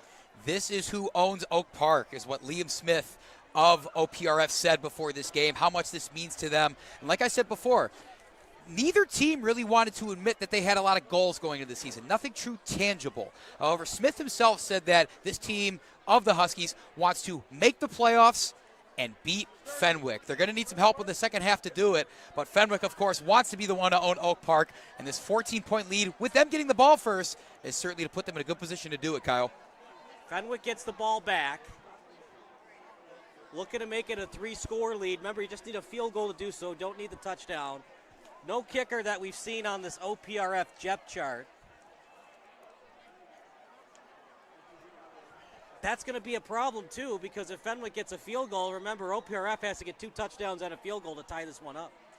It's an important distinction to make. You know, you play at this level, the kicker can be such a pivotal position. It is in all levels of the sport when it comes down to the right or left foot of somebody, you know, making or breaking your season. But at this sport, when the craft is not as refined at a young age, it can really be critical there. So if I'm Fenwick, I think knowing that there is no rush to get down the field. If you want to go slow, lurching drive, you're averaging nearly 5 yards per rushing attempt. There is nothing wrong with doing that. Putting another at least 3 on the board, if not 7, and just letting the game fall into peace from there. Well, you said it was going to be a 2-score win for Fenwick. Right now your prediction's pretty good. You said 35-21. Fenwick and OPRF, they got to get the offenses going for you to get to that number. I said 28-21 in favor of Fenwick. Yeah, both these offenses have looked really good at spurts. You know, I think for Fenwick, it was just that defensive front for the Huskies that got to them on one of their times they were knocking on the doorstep. For OPRF, a couple turnovers and a 4th down they couldn't convert that halted their drive. So it's not that these offenses don't have it in them. I just think the defensive effort so far has gotten past all the talent we see on the offensive sides. Partner, what was the time of possession in that first half? Yeah, oddly enough, I think you talked about it before. It was OPRF that was leading that time of possession. I think they had something like 16 minutes, over 16 and a half minutes on the clock. Fenwick only with 13 and a half or so. So it goes to show you OPRF has had the ball. They've sat on the ball. It's just that they haven't been able to get all the way with it. What's your take on that? Yeah, the big play was that 4th and 5, getting to the 23. Another report by Ryan Haywood, and we'll talk to him after this kickoff. It'll be OPRF. They get 5 yards back, as it was a late penalty right before the first half. This one's going to get to the end zone. Ryan, 14-0 lead. You talked to a couple guys at halftime. Yeah, I talked to head coach Matt Battaglia of Fenwick. Very brief conversation. He said, look, we've got to execute on both sides of the ball. We've got to be a little bit more efficient. He likes the 14-0 lead, but he's not comfortable in it. He wants to add on more. The Bill Belichick philosophy, right? Never satisfied. But the way that Bill Belichick's North Carolina Tar Heels looked on Monday night, I think just a victory would satisfy him. They lost 48-14 to the Horned Frogs. Goodness, that game just kept getting worse as it went on. Luckily for Fenwick, they don't find themselves in Belichick's position. And they're the TCU tonight. OPRF is the North Carolina. 1st and 10 at the 20. Handoff up the middle, and good pursuit by the Huskies. I'd like to see him wear the orange, though. When you see the OPRF logo, they got the orange and the blue. Nothing against the white, but I think those orange jerseys, like the orange Bears jerseys, are my favorite. Yeah, we got a little bit of an old-fashioned jersey matchup tonight, but I wouldn't mind a little more color out of the Huskies. They have a pretty solid color scheme. Fenwick, of course, stick with the black and white, but I don't hate that idea from you, Kyle. You got an eye for those sort of things. 2nd and 9. That's why I get paid the big bucks, right? Ball at the 21, one in the backfield. Williams with time. He's got an open man and completed to Morgan. He took a knee near the 31. You know, partner, that's something they're going to have to talk about in committee. I understand the safety of the players, but, man, once they go down to the turf and it's accidental like that, it just kills the drive. It kills the play. Are you thinking that he should still be able to get up and run? Yeah. I mean, certainly that's exactly what he wanted to do there. Josh Morgan had a lot more left in the tank on that one. And a read option. This time it's a run. Williams has to be a little careful. He's had a couple of drop-off passes. Neither of them got picked off, but there was a defensive player right near where he was passing it to. And I wonder if those plays are in the back of the mind of head coach Matt Battaglia here as they keep it on the ground on that 1st and 10 here. I wonder if they'll do the same, give it to Thies. Late handoff and advantage Huskies as getting to the running back quickly is Finn Kennedy. 3rd and short. Considering that for most of the game, OPRF has struggled passing the football, it might be 4-down territory. It's a pretty aggressive move to go for it on your own side of the field. However, Fenwick has already done that in this game, and that was before the half even happened. It's not like there was a time running out or your clock's ticking in the second half. So especially on like a 3rd and 2 situation here, maybe keep it on the ground and just try to get those 2 yards right up the gut both times. Handoff. And good push up front by the Friars. They get the 1st down. See where they marked forward progress. The chains will move regardless, and it's the Thies brothers continuing to create problems for the OPRF defense. Yeah, running downhill, full head of steam headed in there. But I'll be honest, that run, got to give credit to the lineman up front. I saw 55 Cam Rutland, 56 Connor Wall really leading into that hole, providing the space necessary for Thies to get the necessary yardage. If you want to go A-gap, B-gap, you need your guards and center to help out. Thies, nice run. And Fenwick is pumped up. A late block by Mike Murphy, and he was signaling the sideline to get excited. Wherever a spark can come from, I think Fenwick is more than happy to get it from wherever. I think they're kind of listening to what I had to say to start the half. You're getting 5-6 yards every single time you run the ball. Why go anything different? 1st and 10, spotted at the 48. Williams still in the pocket. He's going to throw it downfield, down the seam, and an excellent deflection knocked away by Richie Truelove.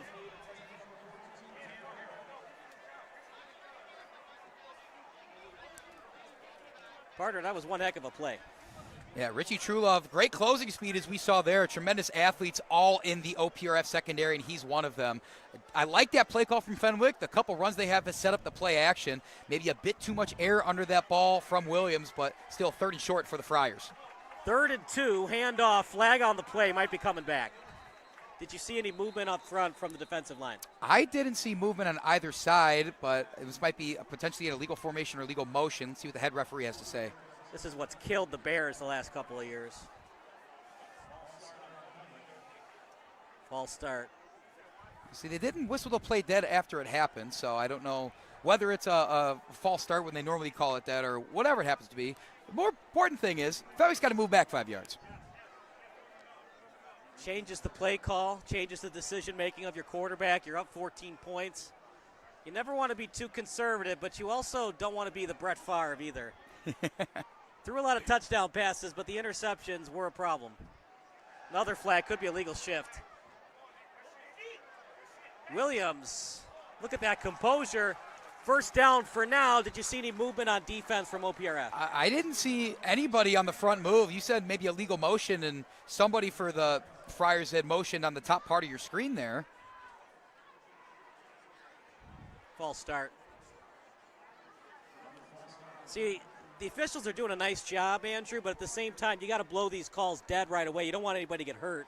because it's a dead ball on the false start. Right, well, that's why I'm thinking that maybe wasn't a false start and we're having some other sort of illegal formation, illegal motion, illegal procedure, whatever it happens to be, where the play continues on. Right. The play just comes back. It's not a dead ball foul. False start is a dead ball. Right. Anyways, and it stops the clock, but since it wasn't false start, we keep the clock moving. A couple rough mistakes. 3rd and 3 is now 3rd and 13 now, Kyle. I would just do a little screen pass here. Thies will go out to wide receiver, clean backfield. Over the middle, aggressive play call, and it works. 3rd time's the charm. They get the first down 3 times, but only the 3rd time it counted. And I just think that's great play scheme from Fenwick. When OPRF is back there, they're rushing forward. They're kind of playing more of quarters with they had too high there. And you have that soft spot of the zone right in the back part of where the linebacker zone is and the front part of where the safeties have to step up. They converted there. Little pitch play over to Thies. Breaks off a tackle.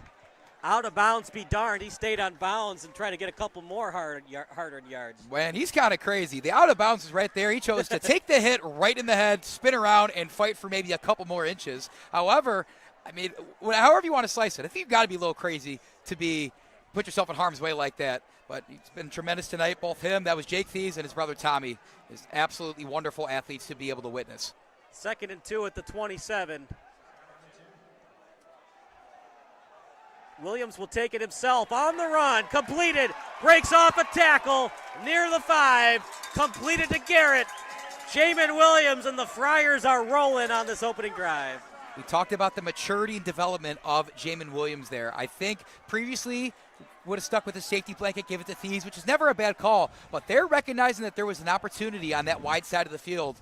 Now gives them goal to go. Handoff. Out to the left side. Thies gets inside the 3. Problem with this drive for OPRF on defense, you could give up a touchdown and a lot of clock. A lot of time went off that clock. Yeah, they have a pretty stout defensive stand in their resume so far tonight. They're going to need another one, though, because now Fenwick is really on the doorstep. 2nd and goal coming up for Fenwick, the other team from Oak Park. We'll talk to Ryan Haywood after this play. As it's Thies in the backfield, Murphy in motion. Handoff up the middle, close to the goal line, but no signal yet. I think he's a half yard short. Ryan, what do you got for us? Hey guys, was just on the OPRF sideline. Number 51, junior linebacker Connor Crumraid. He is, of course, meeting with the athletic training staff. He was just stretching out his right side for the most part. He is seen standing up currently. He should be okay for the rest of the game. As well for Fenwick, number 3, Jimmy Benekdar, went down with an injury in the first quarter. He is doubtful for the rest of the game. Ryan, you do a great job.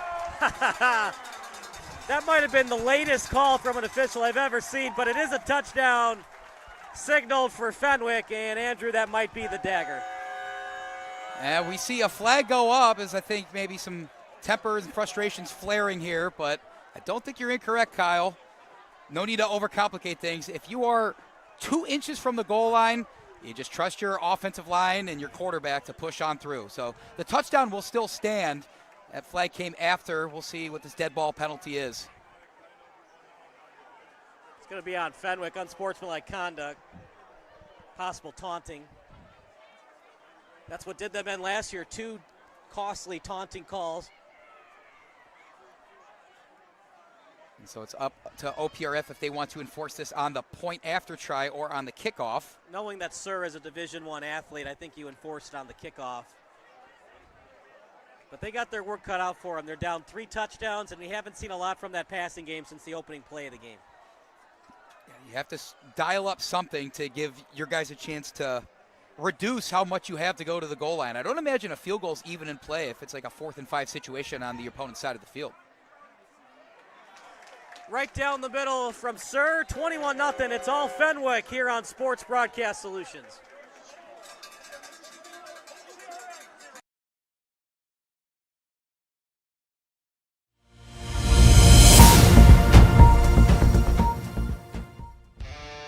Do you expect experienced, professional, and personalized attention from your building supply partnerships? You should. Are you getting the specific attention you need to help your business grow? You can. Introducing ICO Roof Pro and Grow through Richards Building Supply. As a professional small business, you need real solutions to achieve your desired growth outcomes. This requires more than sample boards, pricing, and on-time delivery, which sets the bar too low. You need more. To grow and win,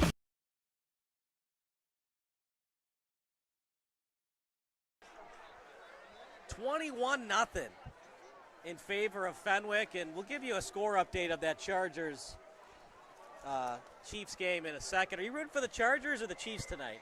I think I'm just rooting for football. I'm Rob Lowe in the stands with the NFL logo on my hat, Kyle. I'm just happy football's here, and at all levels of the sport, whether it's the Friday Night Lights here, the suddenly Friday Night Lights in the NFL level, but Saturday, Sunday, I'm in for it. That's a pretty nice kick from Sir. It's going to be returned near the 20. As getting past the 40. One of the few good things for Oak Park River Forest the last couple of quarters, as that was returned by Chris Crapey. Yeah, Crapey had a hole in front of him, which could have been the first real explosive play the Huskies have seen, but diving in there to trip him down, cut him down at the knees. Odin Furjak, solid job on the coverage there. Other problem is, too, partner, they're down 3 scores. They've had long, prolonged drives. We talked about how they actually won the time of possession battle in that first half. It's going to take a long time for them to score. One would think they might have to consider an onside kick, especially if it takes the entire quarter, rest of this quarter, to score their first touchdown. Yeah, they come out in a pretty full house in the backfield with the pistol with some motion, so they're going to get creative here in more ways than one. Jet sweep. Oh, my goodness. You're going to have to go north and south on this Fenwick defense, because when you go east and west, the Thies brothers are there to greet you, and trust me, it ain't a friendly greet. It's more than just them. The ability of that defensive line to get outside for that, to set Thies up for that. How many ways can we say that, Fenwick has athletes up and down their defense and that they are legit? Officials timeout. We talked about that play where Thies decided to try to ram somebody over instead of going out of bounds. You remember watching the old Walter Payton highlights? Where he would, the out of bounds was at the 50 and the defensive back was at the 48. He would run to the 48 and then run into the defensive back. That's how crazy Walter Payton was. Yeah, you got to be a bit of a psycho to play this sport, and I think even some of the psychos that are out there playing see some of the other guys as psychos. I think it just goes to show you the mentality that you have to go throw your body at these other guys to be able to lead your team to victory. Singletary and McMichael said that Payton would go after him in practice. He would embrace contact. Could you imagine, looking at Mike Singletary and just being like, yeah, I think I'd like to go up against that. I'm going to try and out-muscle, out-physical him. He would run him over. That's how great Walter was. We're talking about, a top 10 middle linebacker of all time, and Walter could run him over. He was one of one, that's for sure. Don't need me to tell you that, though, folks. Second 11, ball at the 39. As a high snap for Porter. They hand it up the middle. Well, you got to keep the defense honest, but time is running out. Partner, you're going to have to consider no huddle quickly here for Oak Park River Forest. It looks like they are going to continue to play with pace, maybe make a substitution. That substitution. Yeah, it was Lee going to the bench, Davis on the turf. I was wondering where Porter went. Looks like he was out for that play. Now he's back in. I know they've been rotating through some quarterbacks here, but Porter's back out there to take the shotgun snap. Rolling to the right is Porter. Dangerous pass. And nice read that time by Thies. But that's the only thing that Porter could do with it. He threw a nice line drive ball where only his wide receiver could get it. Yeah, great closing speed from Thies to get over there and force that incompletion there. But still, I thought that was a fine throw from Porter, who's struggled at times tonight, whether it's because of the Fenwick defensive front getting to him or that secondary closing in on the ball. Football is a fickle game, isn't it, Andrew? OPRF was rolling, and then Cahill got the pick, and it's been all Friars ever since. Yeah, now it's a big fourth down with a new quarterback in, it looks like. Liam Brown's in to take this shotgun snap. Got to get 6 yards to get a first. Got to get to midfield. Can this Oak Park River Forest offensive line, and it'll be a punt instead. Not a good one. Takes a very friendly hop, though. Talk about a break for the Huskies. Yeah, the pooch punt is only a smart idea if you pin your opponent deep, and maybe that wasn't as deep as the Huskies wanted to, but I guess it's a more conservative play in terms of you don't get that first down right there. I mean, Fenwick offense, who is coming out firing the second half, has a short field to go to put this lead to even more. What do you want to do here if you're Fenwick? Just run the ball and see if you can get first downs to end this game? I mean, why not? I think come out, at least run the ball the first 3-4 times. Then if you want to set up the play action to really deliver that final blow to this Husky defense, it's been set up all game. Like I said, at halftime, their average yards per rush was close to 5. I think it's probably north of 6 or 7 right now. Over the middle, completed. Play action, they go right to the pass. And they got it that time to Tom Zach.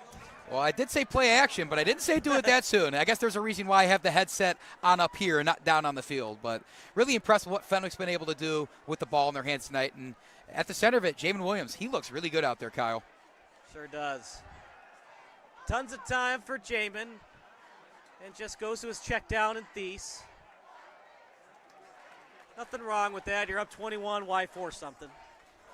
He's showing great maturity in not forcing these balls downfield. Coach Matt Battaglia has liked how the balls are looking coming out of his hand. And right there, just showing some IQ. At this point in the game, you don't want to give OPRF that glimmer of hope walking through maybe that door that's cracked open right now. Check it down to one of your best athletes and watch him get 8 yards.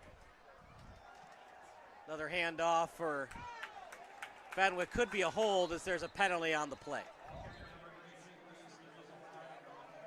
Most of these run those have been clean. They have not had a lot of flags. Might be the first holding of the game.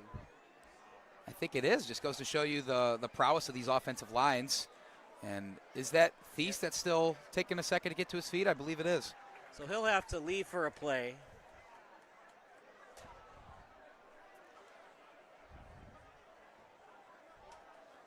Ref is going around 10 yards back, it looks like. So you were right, Kyle. It's our first offensive holding in the game, which I feel like you usually can't say that this far into the third quarter. Well, you know me, Andy. I'm always right, except when I'm left.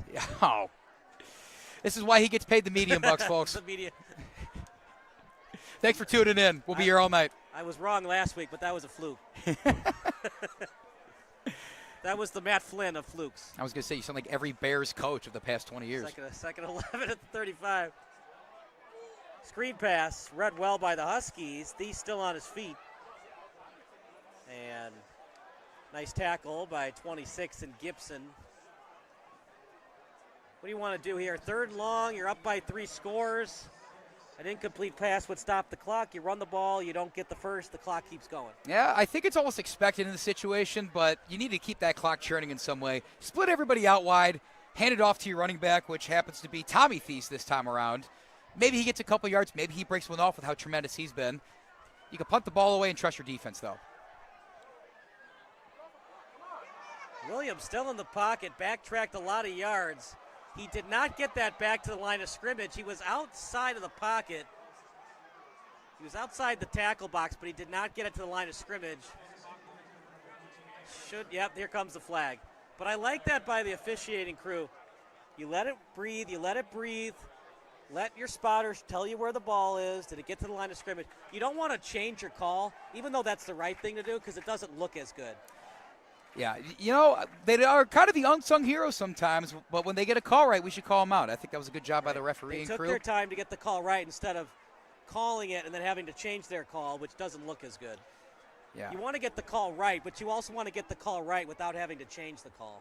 Which is good for them, Kyle, because, of course, no one here listening to this broadcast has ever had a problem with a referee. So that's good that they're still 100% satisfaction rate, right? Surely. God. We'll tell you who the refs are in a second as Andy's got it on his phone.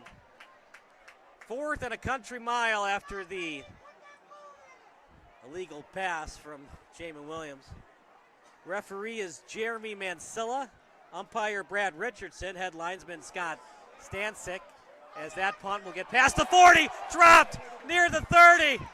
Backtracking and a beautiful open field tackle by Murphy.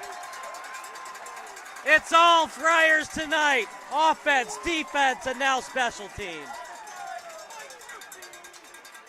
For a second there, it looked like the Huskies had a chance to turn that booming punt from Sir into something. The coverage didn't get down there. That punt was actually so far. But a miscue on trying to receive it, and then just a solid dive at the ankles to go ahead and grab that by Mike Murphy, the senior. And that was quite the energetic boost that Fenwick already had. They didn't even necessarily need it, but the route is on here. That's for sure. It's next man up mentality, right?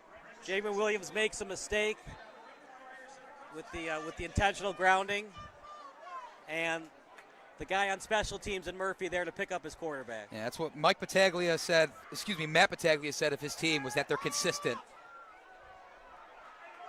Dangerous pass over the middle, but down 3 scores. Almost you got to expect it. And Fenwick knew what they were trying to do, cover 2 look, and they got into the play quickly. Yeah, it's hard throwing when both of those safeties are on your target, and your best target in that's once again number 9, Nicholas Vieller, who had that first catch of the game go for about 40 yards or so. And I mean, it's become a joke these days, right? Like, what the heck? Like, number 9's down there somewhere. I'm just going to chuck it and see what happens. But desperate times call for desperate measures. You got to generate something out there, Kyle, and they're trying their best. Handoff up the middle. That's the one thing that's worked for them tonight. Before that play, they had 18 rushes for 55 yards. Just keeping the defense honest. It's just the passing numbers. 6 of 12 for just 54 yards. They have 2 picks. One of them was a punt because it was the last play of the half. Yeah, Liam Smith's been good whenever he gets the ball in his hands, but you can only do so much cutting into a 3-score lead when you're getting yardage in chunks of 5, 6, or 7 yards. You wonder why the Chiefs win Super Bowls. Yeah, Mahomes throws a lot of touchdown passes, but it's those 60-yard bombs, those 70-yard bombs.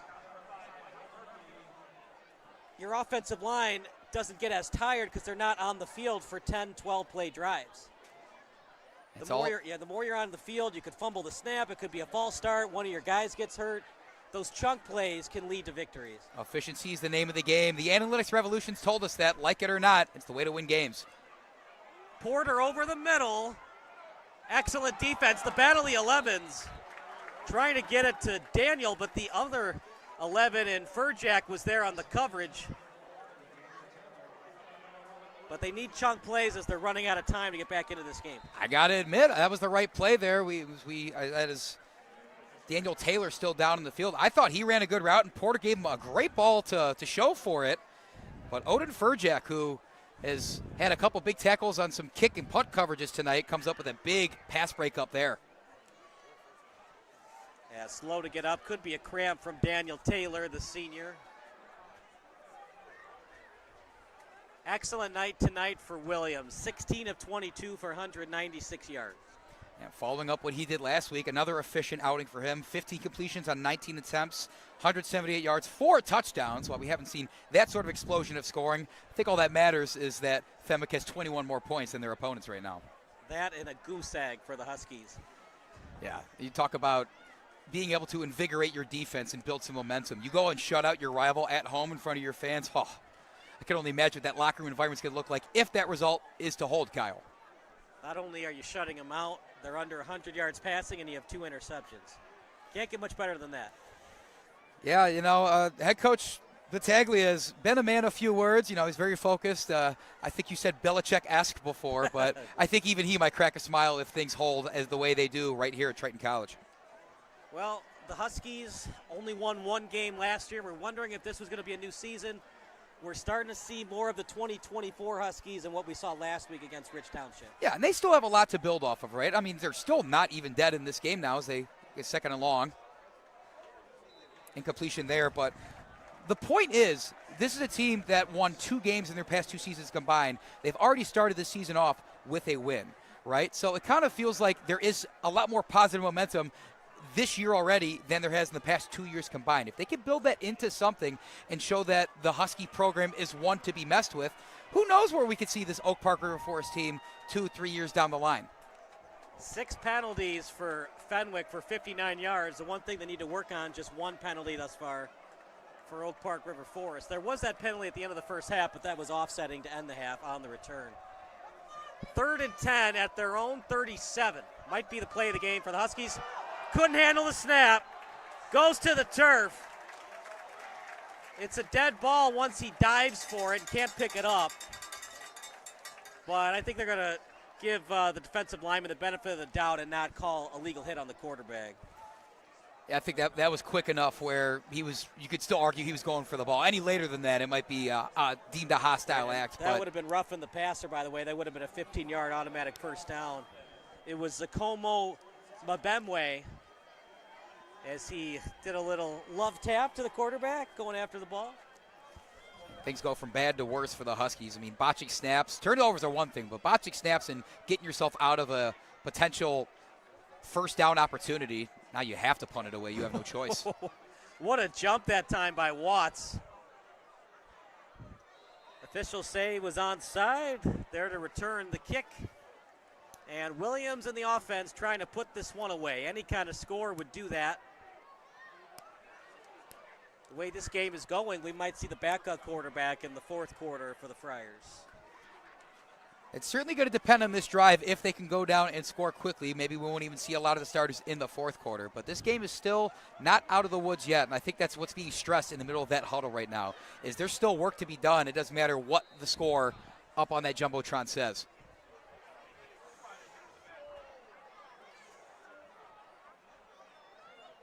First and 10 at their own 29.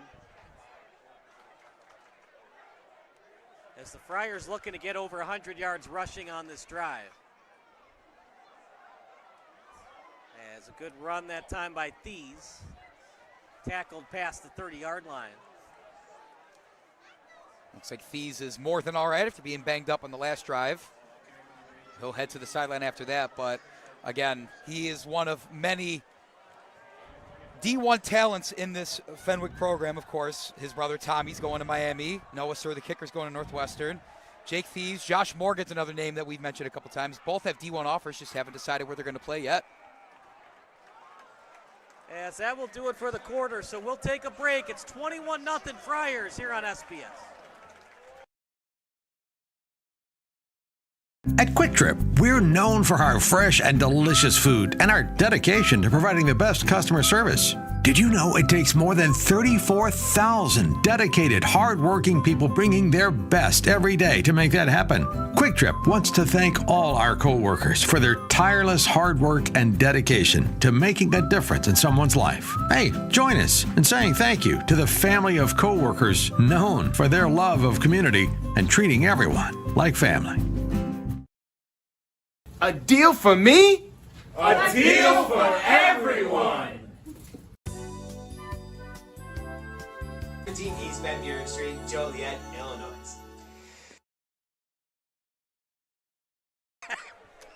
21-0 in favor of the Friars. The text line's open, by the way. Your favorite high school, college, or NFL memory. Text 330-957-7653. Fenwick now leading time of possession 30-51 to just 20-09 for OPRF. So it has not been a good third quarter. A lot of 3-and-outs for Oak Park River Forest in the third quarter. I think that's credit to Fenwick. The couple things that they needed to shore up in the first half, and they've been able to not only go down and score on explosive plays, but extend these drives. They're 6 of 9 on third down. Going to win a lot of football games when you're over 50% on third down.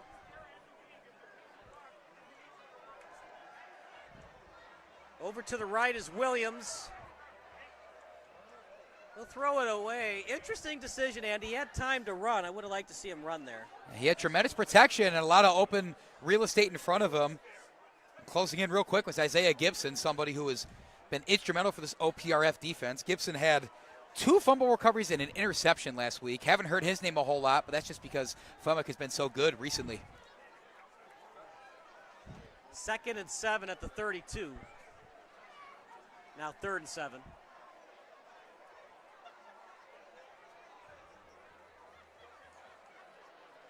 OPRF desperately needs an interception or a fumble. Over the middle. Almost got it. Oh, Smith read it all the way. The ball placement by Williams was just enough so Smith couldn't get 2 hands on it. Oh, my goodness. That would have been SC top 10 play material right there. We were going to have to call up SportsCenter right now. Liam Smith still with a great play to even get a hand on it in the first place. I will say I am shocked Fenwick is completely staying true to their game plan and keeping it through the air, even as they have this 3-touchdown lead. Now the clock is stopped, and OPRF's going to get at least a fair amount of time to try and put some points on the board. You wonder if Jake Thies and Tommy Thies are a little banged up, but can you go to your third-string running back in Quinn Paris? Got to find a way to keep the clock going. Look at this punt by Sir. Look at the hang time on it. Fumbled again! Ball loose! And the Friars have it!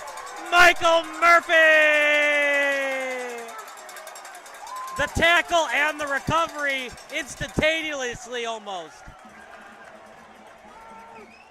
Kyle, I'm going to sound like a broken record at this point. I know that special teams are only on the field for a very small minority of the game, but it is the plays that happen when those special teams units are on the field that completely break a game wide open. So all the things I was saying about Fenwick airing it out, giving the ball back to OPRF, those all go to waste. Fenwick in the driver's seat.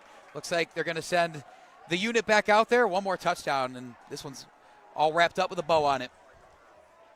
You hate to see it. You'd like to see if OPRF had one more drive left in the tank.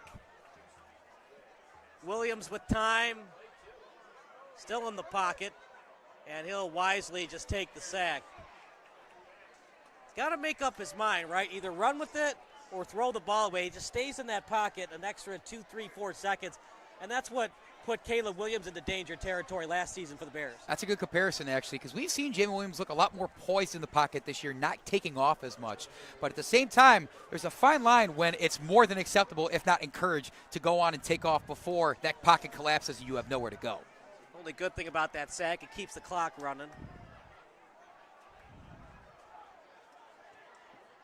They're in field goal range, but they're thinking 6. They can smell blood. Especially against your rival in a night like this. Yeah, Thies doesn't look 100%. He looked a little gimpy on that run. If they want to go to a third-string running back, they got Quinn Paris. He's the third-string running back, and they've got another guy here. Aiden Williams here, the senior, is also listed as running back. So we're going to get Thies for Thies substitution. But you alluded to it earlier. Maybe perhaps the passing game is more of just a preservation thing so that the Thieses, who are so instrumental on both sides of the ball, aren't in harm's way. 3rd and 12. What do you think here? A quarterback keeper to keep the clock moving? Yeah, we haven't seen Jimmy Williams take off and run all that much. He's had some success doing it. I wouldn't hate to spread it out wide, and Jamie Williams takes one step and immediately sprints for a rush. Williams to the sideline. Dangerous throw. And not able to finish the catch. It was intended for Thies. Great coverage by Trulove. He has been true in the definition of the word as a defensive back. Yeah, I'm sure there's a lot of love on the sidelines for him. Get the puns out of the way. But in all seriousness, true love for Richie. I believe it for sure. Husky fans definitely have a solid defensive back in that unit back there for them. He's been all over the field, really prevented Fenwick from, I think, blowing this one even more wide open. But now Fenwick with really no choice but to go for 3 here. Pretty good odds he makes it, though, I'd say. 39-yard attempt for the future Wildcat. Good snap. Here's the hold and the kick. He missed it. There is no such thing as a sure thing. I hate to reference the movie Draft Day, but you know what? Jennifer Gardner, she said it right. There's no such thing as a sure thing in football. Okay, so that time I will take the blame for the announcer's jinx on there. Hopefully it doesn't affect the performance of the Fenwick team too much. They're still up 3 scores, but, you know, there's a good reason why he's going to Northwestern. That was still a pretty solid-looking kick through this night sky here at Triton College, but some kickers miss kicks. People drop balls. That's life, Kyle. What are you going to do? Blair Walsh missed a big kick. Scott Norwood.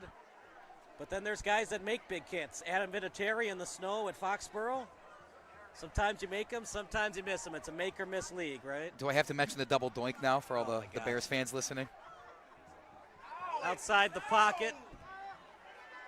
Wasting a lot of clock is Porter. He's going to run to the other side. And after all that, a couple of yards and advantage Fenwick as the clock continues to run. Credit to, is that another? No, that still was Porter. I thought we had a different quarterback in there, excuse me. But credit to him for extending the play. It's certainly a desperate time right now for this Husky offense and trying to muster some sort of positive yards. But when the Fenwick secondary has these receivers all but locked up, there's only so much you can do. Handoff up the middle. It is 7-0 Chargers in Sao Paulo, Brazil.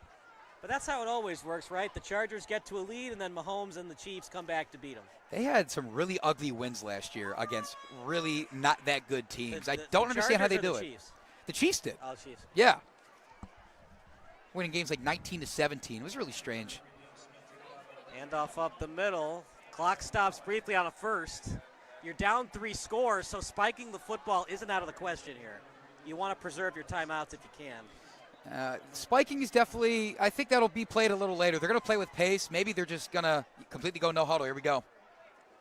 If you're wondering why they're running the football, the passing game just has not worked out. So they got to go with what works rushing. 24 of 74 now running the football. Yeah, only 54 passing. Just on 6 completions. Yeah. You go from 1 of 1 passing to now 6 of 14. Yeah, and that's not that OPRF has a dead passing game. They were tremendous last week. That's just more credit to this Fenwick defense. Any given Sunday, right? Rich Township is different than Fenwick and then the next opponent that they play, so you got to game plan a little bit differently. You have to go with your bread and butter. You can't completely change your game plan, but different defensive backs, different linebackers, different defensive linemen. And Fenwick's going to have to remind themselves of that for this next stretch of games they have. Joliet Catholic next week, Montini the week after. Both of them were in the state championship game.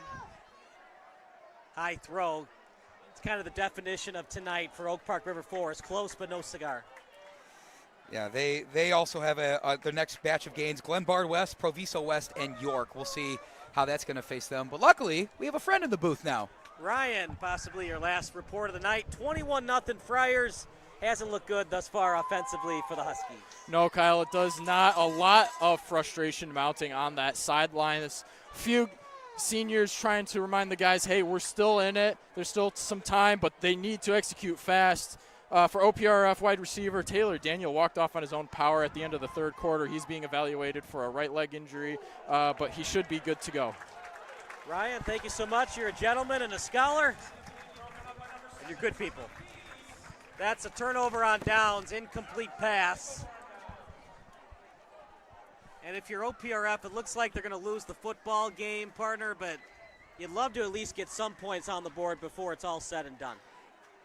I mean, just from a mental standpoint, right? Last year, 30-0 loss on your home turf. This time, you're coming to Fenwick's house, trying to make some noise there. The game's out of reach.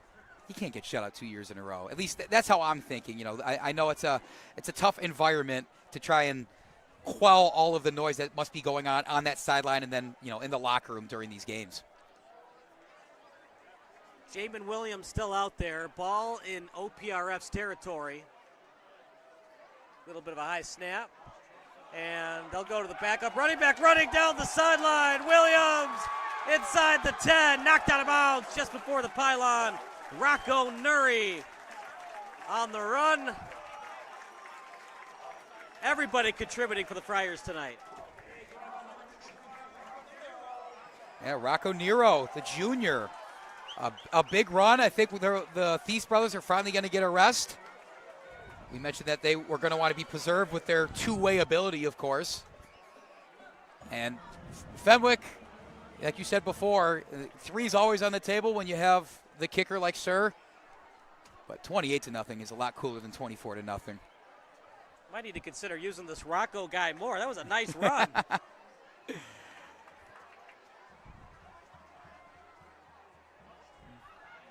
Up the middle, Rocco Nero. Touchdown, Friars! There's a fat lady warming up her vocal cords. She's about ready to sing, Kyle. Yeah, I mean, 2 rushes for Fenwick in that drive, both from Nero. He saw the hole well, used his speed that I don't think OPRF was quite ready for to do the rest. So an extra point here from Sir, and it'll be 28-0. I don't want to say anything too soon, of course, but either way, it's a big lead for Fenwick. That's what I can say. And are they going to call a timeout here? Nope, injury on the field. So we'll take a timeout as well. It's 27-0 Friars here on Sports Broadcast Solutions.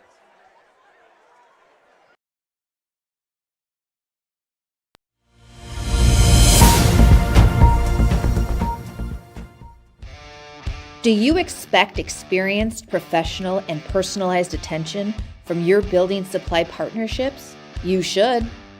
Are you getting the specific attention you need to help you?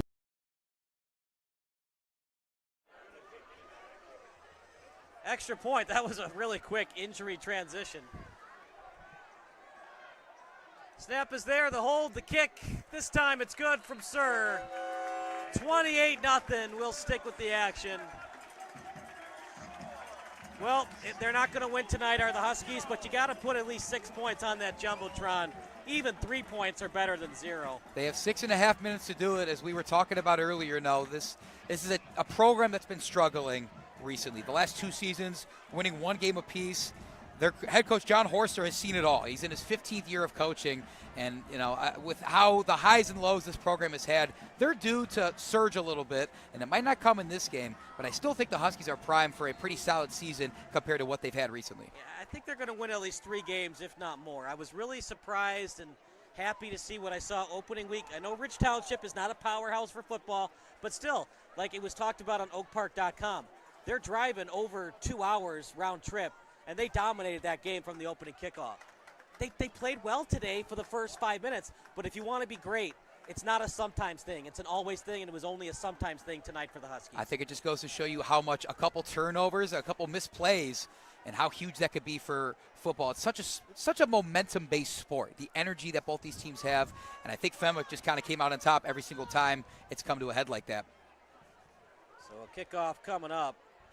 J.P. Bordeaux-Walsh will kick. Returned at the 5, and here come the Huskies. Past the 30, and gets to the 32. Nice run that time by Davis, kind of their all-encompassing guy. They use him on reverses, use him on special teams. You got to score 4 touchdowns, so a nice deep pass here, an onside kick, another deep pass, another onside kick, and you're back in the game. Anything is possible in this beautiful, crazy, whatever you want to call it, this sport that we've cherished in this country and abroad. Hey, the NFL game's in Brazil tonight. Yeah, all right. Did you watch the game in Germany where everybody was singing Country Roads? I did not, but that sounds like the coolest thing ever. Yeah, everybody in the German stadium was singing Country Roads during the commercial break. How about that? Little John Denver in Germany.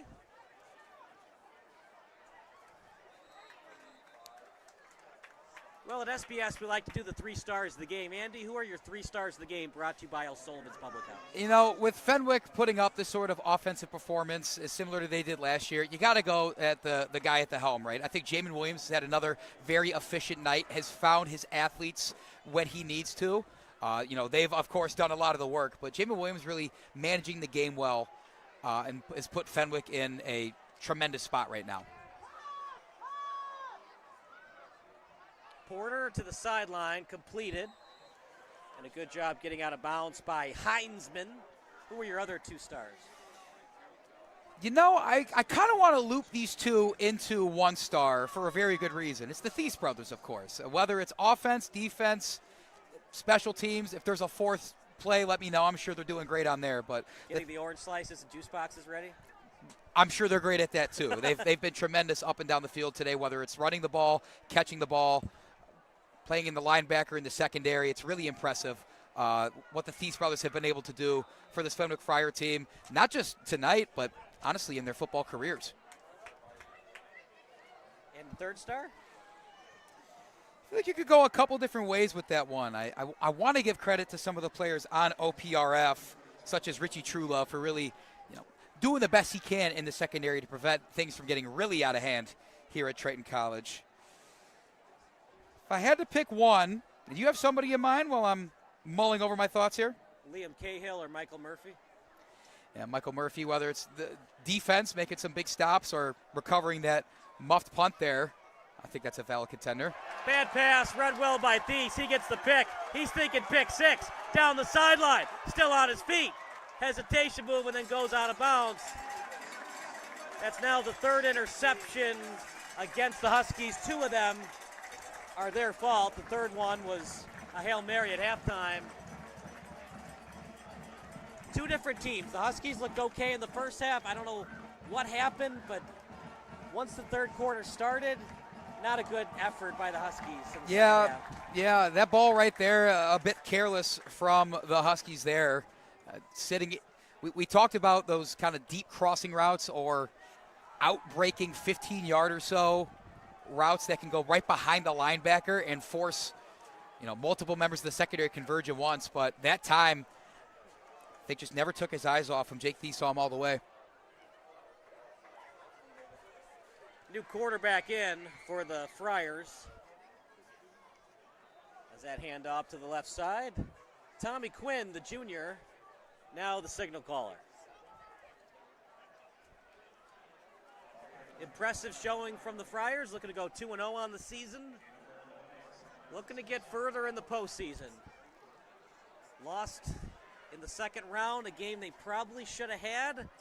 Some calls that didn't go their way, the pass interference, the taunting, but you only scored 10 points. At the same time, when you only score 10 points in a playoff game, it's hard to win. 2nd and 6 for the Friars. Quinn will roll outside the pocket. That one's picked off. And getting past the 30, past the 40. Still with it is Truelove. Inside of Friars territory and inside the 40. And the Huskies still have a chance to put points on the board here. Huskies aren't done yet. I think this one is probably out of their contention. I would say that, but credit to them for showing up there, and it's another one of their main contributors who we've mentioned time and time again tonight. It's Richie Truelove with a solid run back. Oh, boy. Even when things go their way, they don't entirely go their way as it's a block in the back. Story of the night for the Huskies. Yeah, and it looked to be a really solid return from Truelove. I thought he could have even gotten some more yards had he cut the other way. But instead of starting with about 40 yards to go to the end zone, they're going to walk him back to about the 25, maybe 30. See if they go to the quarterback, the senior Darren Love. As Arthur Porter has not looked good the last two drives, especially the interception he just threw. Yeah, the Huskies came into this one without a true starting quarterback. Even last week in their game against Rich Township had alternated between a couple different ones of them. So maybe they're going to at least try to get some sort of look for one of their other quarterbacks. Obviously, we saw Porter, but out there in that competition still Liam Brown and Darren Law. Long way to go. They got the interception, but they're inside their own territory. Up the middle, as it was a run by Jordan Williams, the junior tailback.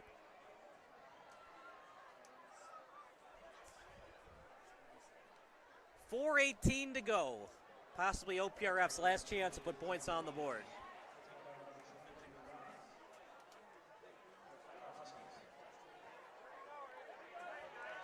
Good open field tackle. That's how you win football games, open field tackles. Zakomo Mbemwe, maybe the greatest name in Illinois high school football this season. Yeah, he's been mentioned a couple times tonight, and as the defensive end, a lot of times if you're not second the quarterback, people don't really like to give you a lot of props. But the big thing when you're playing, the defensive coaches call it a box. You want to contain any ball carrier. It needs to just go upfield towards the rest of the defense. Great job there. He actually made the tackle himself. 2nd and 4. Porter will roll to the right with it. Look at this. Porter still on his feet. Porter past midfield. And he fumbled it. Thies. The scoop. The stiff arm. The score. Touchdown Thies. Touchdown Fenwick. This stadium is about to erupt.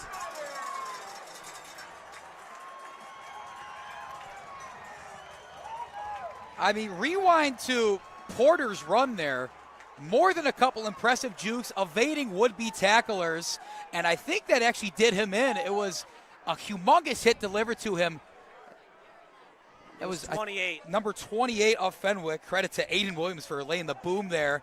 And then who else but a Thies brother to pick that one up, the impressive return. And this one's all but done, Kyle. He had the stiff arm. Andy, I'll let you call it. Was it actually a horse collar attempted tackle? Yeah, maybe got him a little bit in the back, but I think luckily for Fenwick, whether or not the flag was called, all that mattered is that ball found the end zone.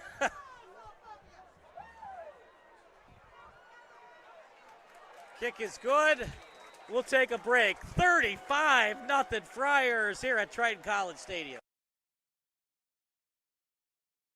Sure, my family loves me. They bought me this sweet new collar. My dog bowl is always full of Fido's finest. Heck, they even take care of the personal stuff of my walk. Come on, who does that? But what really sealed the deal for me was when they installed a security system from Forest Security. Hey, I'm no watchdog, you know?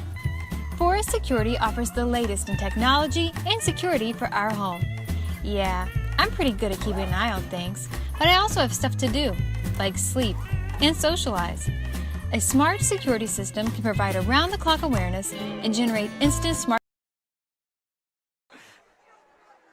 35-0. Look, that was a nice run by Porter, but at the end of the day, sometimes you just got to go into the quarterback slide and not try to get more yards. Another fumble, my goodness. That's 3 fumbles on special teams. Are they putting oil on the ball whenever Fenwick is kicking it? It's been trouble right now for Oak Park River Forest. Yeah, it's easier said than done to be able to routinely catch these kicks and punts. We'll give them some grace there, but of course, you know, if you're head coach Horster of the Huskies, definitely not happy with that. And going back to Porter's run, again, I mean, this is, I think, just more credit to Fenwick's defense for being able to contain such an athlete like that all game. Porter found some space there, and that's a run worthy of being on his huddle highlight tape had he not gotten absolutely lit up by Aiden Williams at the end there to force that fumble. I might send that to Sports Center for a top 10 because the jukes were cool by the quarterback, but then it ended in a scoop and score. You know how they say you never know what you're going to see at a baseball game? Yeah. I think they might need to start saying that about a football game. You see all those jukes by the quarterback, of all players, right? You expect it from the running back or the wide receiver, but usually not the quarterback. He gets downfield, and then the football IQ from Williams to knock that ball out, and then Jake Thies deciding to not be denied the touchdown, and then the scoop and score, all on the same play. That's why they play the games, Kyle. What a time it is to be alive. Hand off for the Huskies. You know, it was 14-0 at half. They had the ball inside of Fenwick territory. The Hail Mary didn't go their way, and after that, the Friars, an extra oomph of energy, it looked like, at halftime. Yeah, and for the Huskies, they played stretches, I thought, of really good football on both sides of the field this time. It's a matter of getting those stretches to not just be spurts, moments, but to have that prolonged success. You have a chance in these next upcoming games to maybe show off and get them up with a better result to get back on track. If you're coach John Horster, to use the old Belichick phrase, we're on to Cincinnati. It just seems like a we're on to Cincinnati type of game. You can look at some of the film here. You can slice it up any way you want, but mentally, I don't think it's a bad idea to just try and completely reset that locker room and say, let's go 1-0 next week, and then go from there. Break it up into chunks. Nice run off the right side. We've seen that. We've seen spurts. Finishing the drives has been a problem. That 4th and 5 play where Porter had his wide receiver open on the out route and couldn't finish. They're close to being this Fenwick team. They just can't finish. Yeah, the score is one thing, of course, right? It doesn't feel like this was really a 35-0 game. Fenwick won pretty handedly, of course. Off the turnovers. I really think the turnovers and a couple mistakes really were the difference to push that lead to even more. So, again, OPRF should not be completely deflated after this. There's a long season left. I know it's a rivalry game, and that could be absolutely just daunting to have to stare that result in the face. But you got to give some credit to this Husky team for hanging with this very elite Fenwick Friar football team. Appreciate everybody watching on the live chat.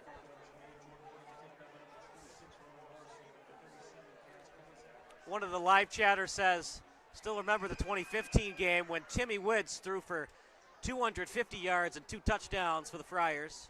Wonder what Timmy's up to right now. Maybe he's watching alongside him. I'm not sure.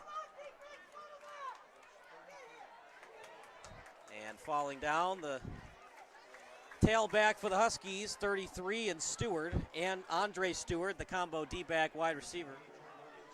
Score update for Chargers Chiefs. Let's take a gander. Last update, I think I saw some more good news for those Chargers fans tuning in. 10-3. 3rd and 12. Another fumble. Got it back. Might start calling these special teams and running backs, quarterbacks for the Huskies, Petey Jones. Either way, Kyle, I guess that's going to do it. Final play of the game. And the Huskies are shut out by their rival, the Friars, both teams from Oak Park. And for the 3rd straight year, the Friars have bragging rights. The East Avenue Showdown is always one filled with a lot of emotion. We thought it might be a little more competitive this year, but I think Fenwick just showing how elite of a football program they are. It was a treat to watch both these teams face off tonight, Kyle. All right, partner, I'm going to tell you who your post-game interview is. Yeah? It's got to be Jake Thies. That was incredible. The scoop and score, stiff arm for the touchdown. I think that actually might have been Tommy Thies. It's hard to tell. They're both so tremendous. Jake is 7, Tommy's 7, Jake is 8. So Tommy Thies. Congrats to the Thies parents. They're so good. We don't know which one's better. We don't know which one we're going to interview. But seriously, tremendous stuff from them and the entire Fenwick team tonight. So for our excellent crew, for Jacob Schneider, for Zachary Stolpa, for Stephen Taylor, and everybody else who worked for us tonight. Post-game show brought to you by O'Sullivan's Public House. But for now, signing off, 35-0 Friars as Andy goes downstairs to interview Jake Thies. Tommy Thies.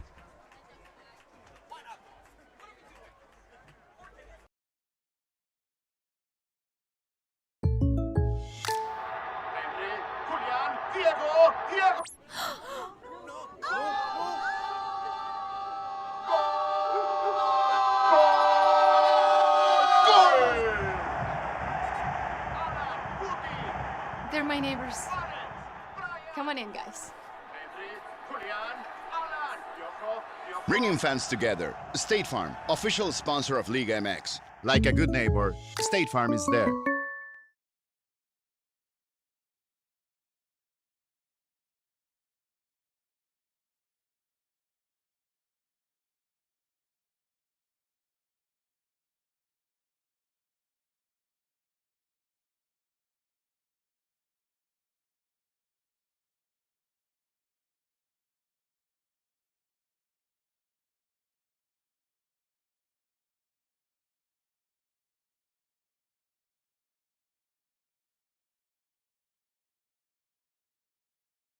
Sure, my family loves me. They bought me this sweet new collar. My dog bowl is always full of Fido's finest. Heck, they even take care of the personal stuff of my walk. Come on, who does that? But what really sealed the deal for me was when they installed a security system from Forest Security. Hey, I'm no watchdog, you know? Forest Security offers the latest in technology and security for our home. Yeah, I'm pretty good at keeping an eye on things, but I also have stuff to do, like sleep and socialize. A smart security system can provide around-the-clock awareness and generate instant smartphone alerts. They let the family know if something is wrong or suspicious. They do all of the work for us, 24 hours a day, 7 days a week. You know what they say, you can't trust a dog to watch your house or your sandwich. Call Forest Security today. Call us today at 708-452-2000 or visit forestsecurity.com.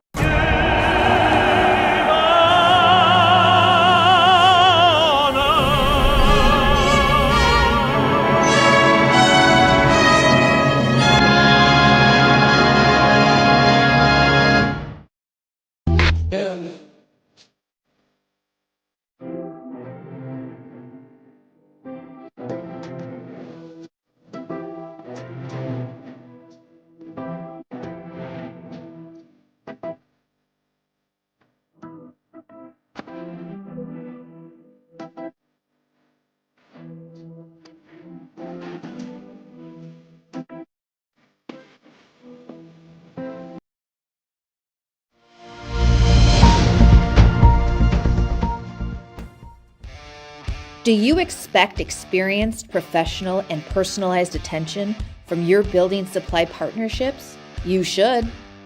Are you getting the specific attention you need to help your business grow? You can. Introducing IHSA Roof Pro and Grow through Richards Building Supply. As a professional small business, you need real solutions to achieve your desired growth outcomes.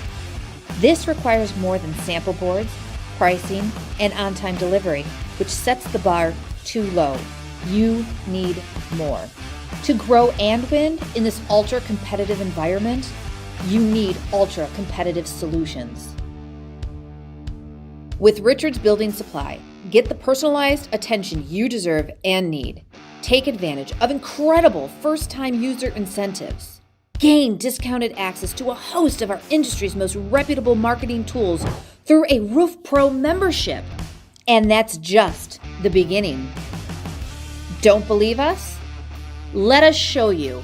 IHSA Roof Pro and Grow through Richards Building Supply.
What fills your cup.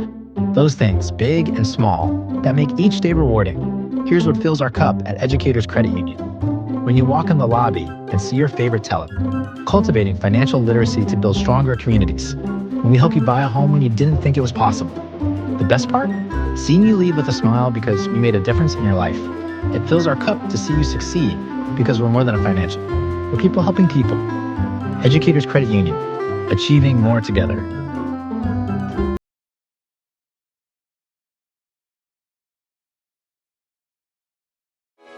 Sports Broadcast Solutions is a broadcasting network for everyone. SBS offers live telecasts on Channel 59.3, YouTube, or Twitch. We include pre- and post-game interviews with the players. You know, I started in the locker room. All the boys were getting going before the game and stuff, and we kind of found a little click at the beginning of the game, so I think that's what got us going. We also include digital live statistics, play-by-play commentary, team highlight reels, and even more than that. Go online to sportsbroadcastsolutions.com or search Sports Broadcast Solutions on YouTube. SBS, a broadcasting network for everyone. Sports Broadcast Solutions is a broadcasting network for everyone. At SBS, we offer a professional broadcasting experience for the non-professional athlete. Just like the pros, we offer everything for you. Play-by-play commentary. A no-hitter at Kane County Stadium. 15 strikeouts, 1 walk, 1 error, and that's it. Color commentary, highlight reels, recruiting videos, and much, much more. Unlike our competitors, we zoom in on the action and always have a live scoreboard with a live time code. If you're ready to have your next sporting event feel like CBS Sports, then make sure to call Sports Broadcast Solutions today. Our phone number is 330-957-7653, or you can go online to sportsbroadcastsolutions.com. SBS, a broadcasting network for everyone. Missing your child's sporting event just plain stinks. But you don't have to worry about that anymore, thanks to Sports Broadcast Solutions. SBS is a live broadcasting network, as well as covering your on-demand needs, recruiting videos, highlight reels, and much, much more. We can broadcast live to any website, and we also post as much on-demand content as you need. For more information about SBS, check out our website at sportsbroadcastsolutions.com. Sports Broadcast Solutions, a broadcasting network for everyone. Sports Broadcast Solutions is a broadcasting network for everyone. Let SBS broadcast your sporting event. We have experience and can generate excitement and permanent digital memories for your team. Tonight. That time, finally a goal for the Stampede! We have professional videographers using high-definition modern-day cameras, color analysts, and play-by-play announcers with state-of-the-art, classy graphical scoreboards to keep you updated. Plus, we have commercials to advertise your team, club, or sponsor, and us. Plus, we do pregame and postgame interviews. Hi, everybody, and welcome to the postgame show brought to you by Marion Central Catholic. My name's Kyle Smith. Well, my name doesn't matter. These young ladies matter. It's senior night as the Hurricanes win a battle down the stretch, 48-46. Hi, I'm Carrie Kramer. I swim 50 breast, 50 free, and 100 back. Whatever your sports broadcast needs, we are at sportsbroadcastsolutions.com. Check us out and become part of the digital sporting world. Sports Broadcast Solutions is a broadcasting network for everyone. Instead of spending hundreds or thousands with all these college recruiting sites, let us put together your college highlight reel. For just a fraction of your potential college scholarship and significantly less than these recruiting services, we got this. In addition, we put together highlight reels for teams, including high school, your club team, or travel team. My teammate gave me a great pass, and I just took it. The other team slashed me, took the opportunity, saw where the goalie was weak, and I just shot it there. Solon, O'Connor, and Marsh back on defense, and Marsh gets a blowout. We got a breakaway at 2-0. A shot, and a goal! So 3-3. The power play was officially over. Whatever your sports broadcast needs, check us out at sportsbroadcastsolutions.com. Check us out and become part of the digital world. Sports Broadcast Solutions is a broadcasting network for everyone. For those of you who would like to broadcast or live stream your event, or maybe make a highlight tape but would like a sponsor to fund the event, SBS has a myriad of ways to advertise your sponsor during our broadcasts. We have commercials. We have on-air reads by the announcers. Albatross Physical Therapy and Wellness specializes in pain-free. We have graphics, and we have watermarks. Finally, Sports Broadcast Solutions can create a commercial for you or your sponsor. Whatever your sports broadcast needs, we are at sportsbroadcastsolutions.com.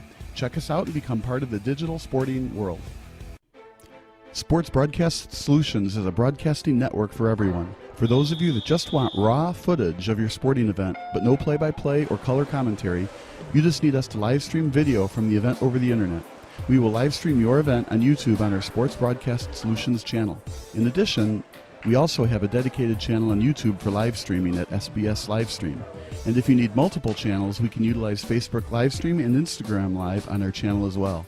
Options include commercials from your sponsors, professional scoreboard graphics are still available, and of course, yes, pre- and post-game interviews are available as an option if you want. We've been working really hard this whole summer and stuff. Whatever your sports broadcast needs, we are at sportsbroadcastsolutions.com. Check us out and become part of the digital sporting world. Sports Broadcast Solutions is a broadcasting network for everyone. We broadcast sporting events for people of all ages, including adult leagues, high school leagues, and kids. Complete with professional-looking graphics, broadcasters, color analysis, and commercials. We do pre- and post-game interviews with the players. In addition, Sports Broadcast Solutions does highlight films, including college recruiting reels, highlight films you'd see on sports news programs, and just simply highlight films for fun. Sports Broadcast Solutions also provides raw footage and live streams if you'd like. Subscribe to us and listen to our professional talk videos about relevant topics in the pro and college ranks. Whatever your sports broadcast needs, contact us at sportsbroadcastsolutions.com and become part of the digital world. This is Sports Broadcast Solutions, a broadcasting network for everyone. Check us out at sportsbroadcastsolutions.com and become part of the digital sporting world.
They're my neighbors. Come on in, guys. Bringing fans together. State Farm, official sponsor of Liga MX. Like a good neighbor, State Farm is there.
Hello and welcome in, folks, to our postgame interview presented by Sports. Tonight, welcome in, folks, to our postgame interview presented by Sports Broadcast Solutions. Tonight, a 35-0 win for Fenwick over their rival OPRF here at their home stadium at Triton College. Standing on my left, our player of the game, number 7, Tommy Thies. Tommy, first off, how does it feel to get a win like this against a rival like OPRF? For sure. I mean, I grew up playing Little Huskies from the age when I was 8 years old. I mean, it's great. 2 shutouts 2 years in a row, playing on that defense, playing some offense this year. Nothing more I could ask for. Yeah, and you alluded to it already. You're playing 2 ways on this team, contributing. Great player right here, man. This is a great player right here. Couldn't even get the words out of my mouth before somebody else agreed, but playing both ways, offense and defense, you know, not only just you, but your brother Jake as well. What does that do for you and this team where you're able to be out there and kind of feel the pulse of this team on both ends? Yeah, you have to step up. You have to be a leader on both sides of the ball, picking up your teammates. You have to know a lot of stuff. You got to be in the playbook. You got to be watching film. Those little things, they help a lot, and Jake and I make sure every week that we know our keys, and we're not thinking, we're just playing. Yeah, I think a big reason for your guys' better output so far this season is better quarterback play, too. I think Jamin looked really solid out there. How would you assess his performance and what he can do for the offense? Yeah, Jamin's a complete baller. Every week he shows up ready to go. He's a guy who's in at 6 a.m., leaves at 8 p.m. He's an everyday guy, and he's a brother to me. I mean, I've been playing with Jamin since 4th grade, and we have that bond, and I can't wait for the next game.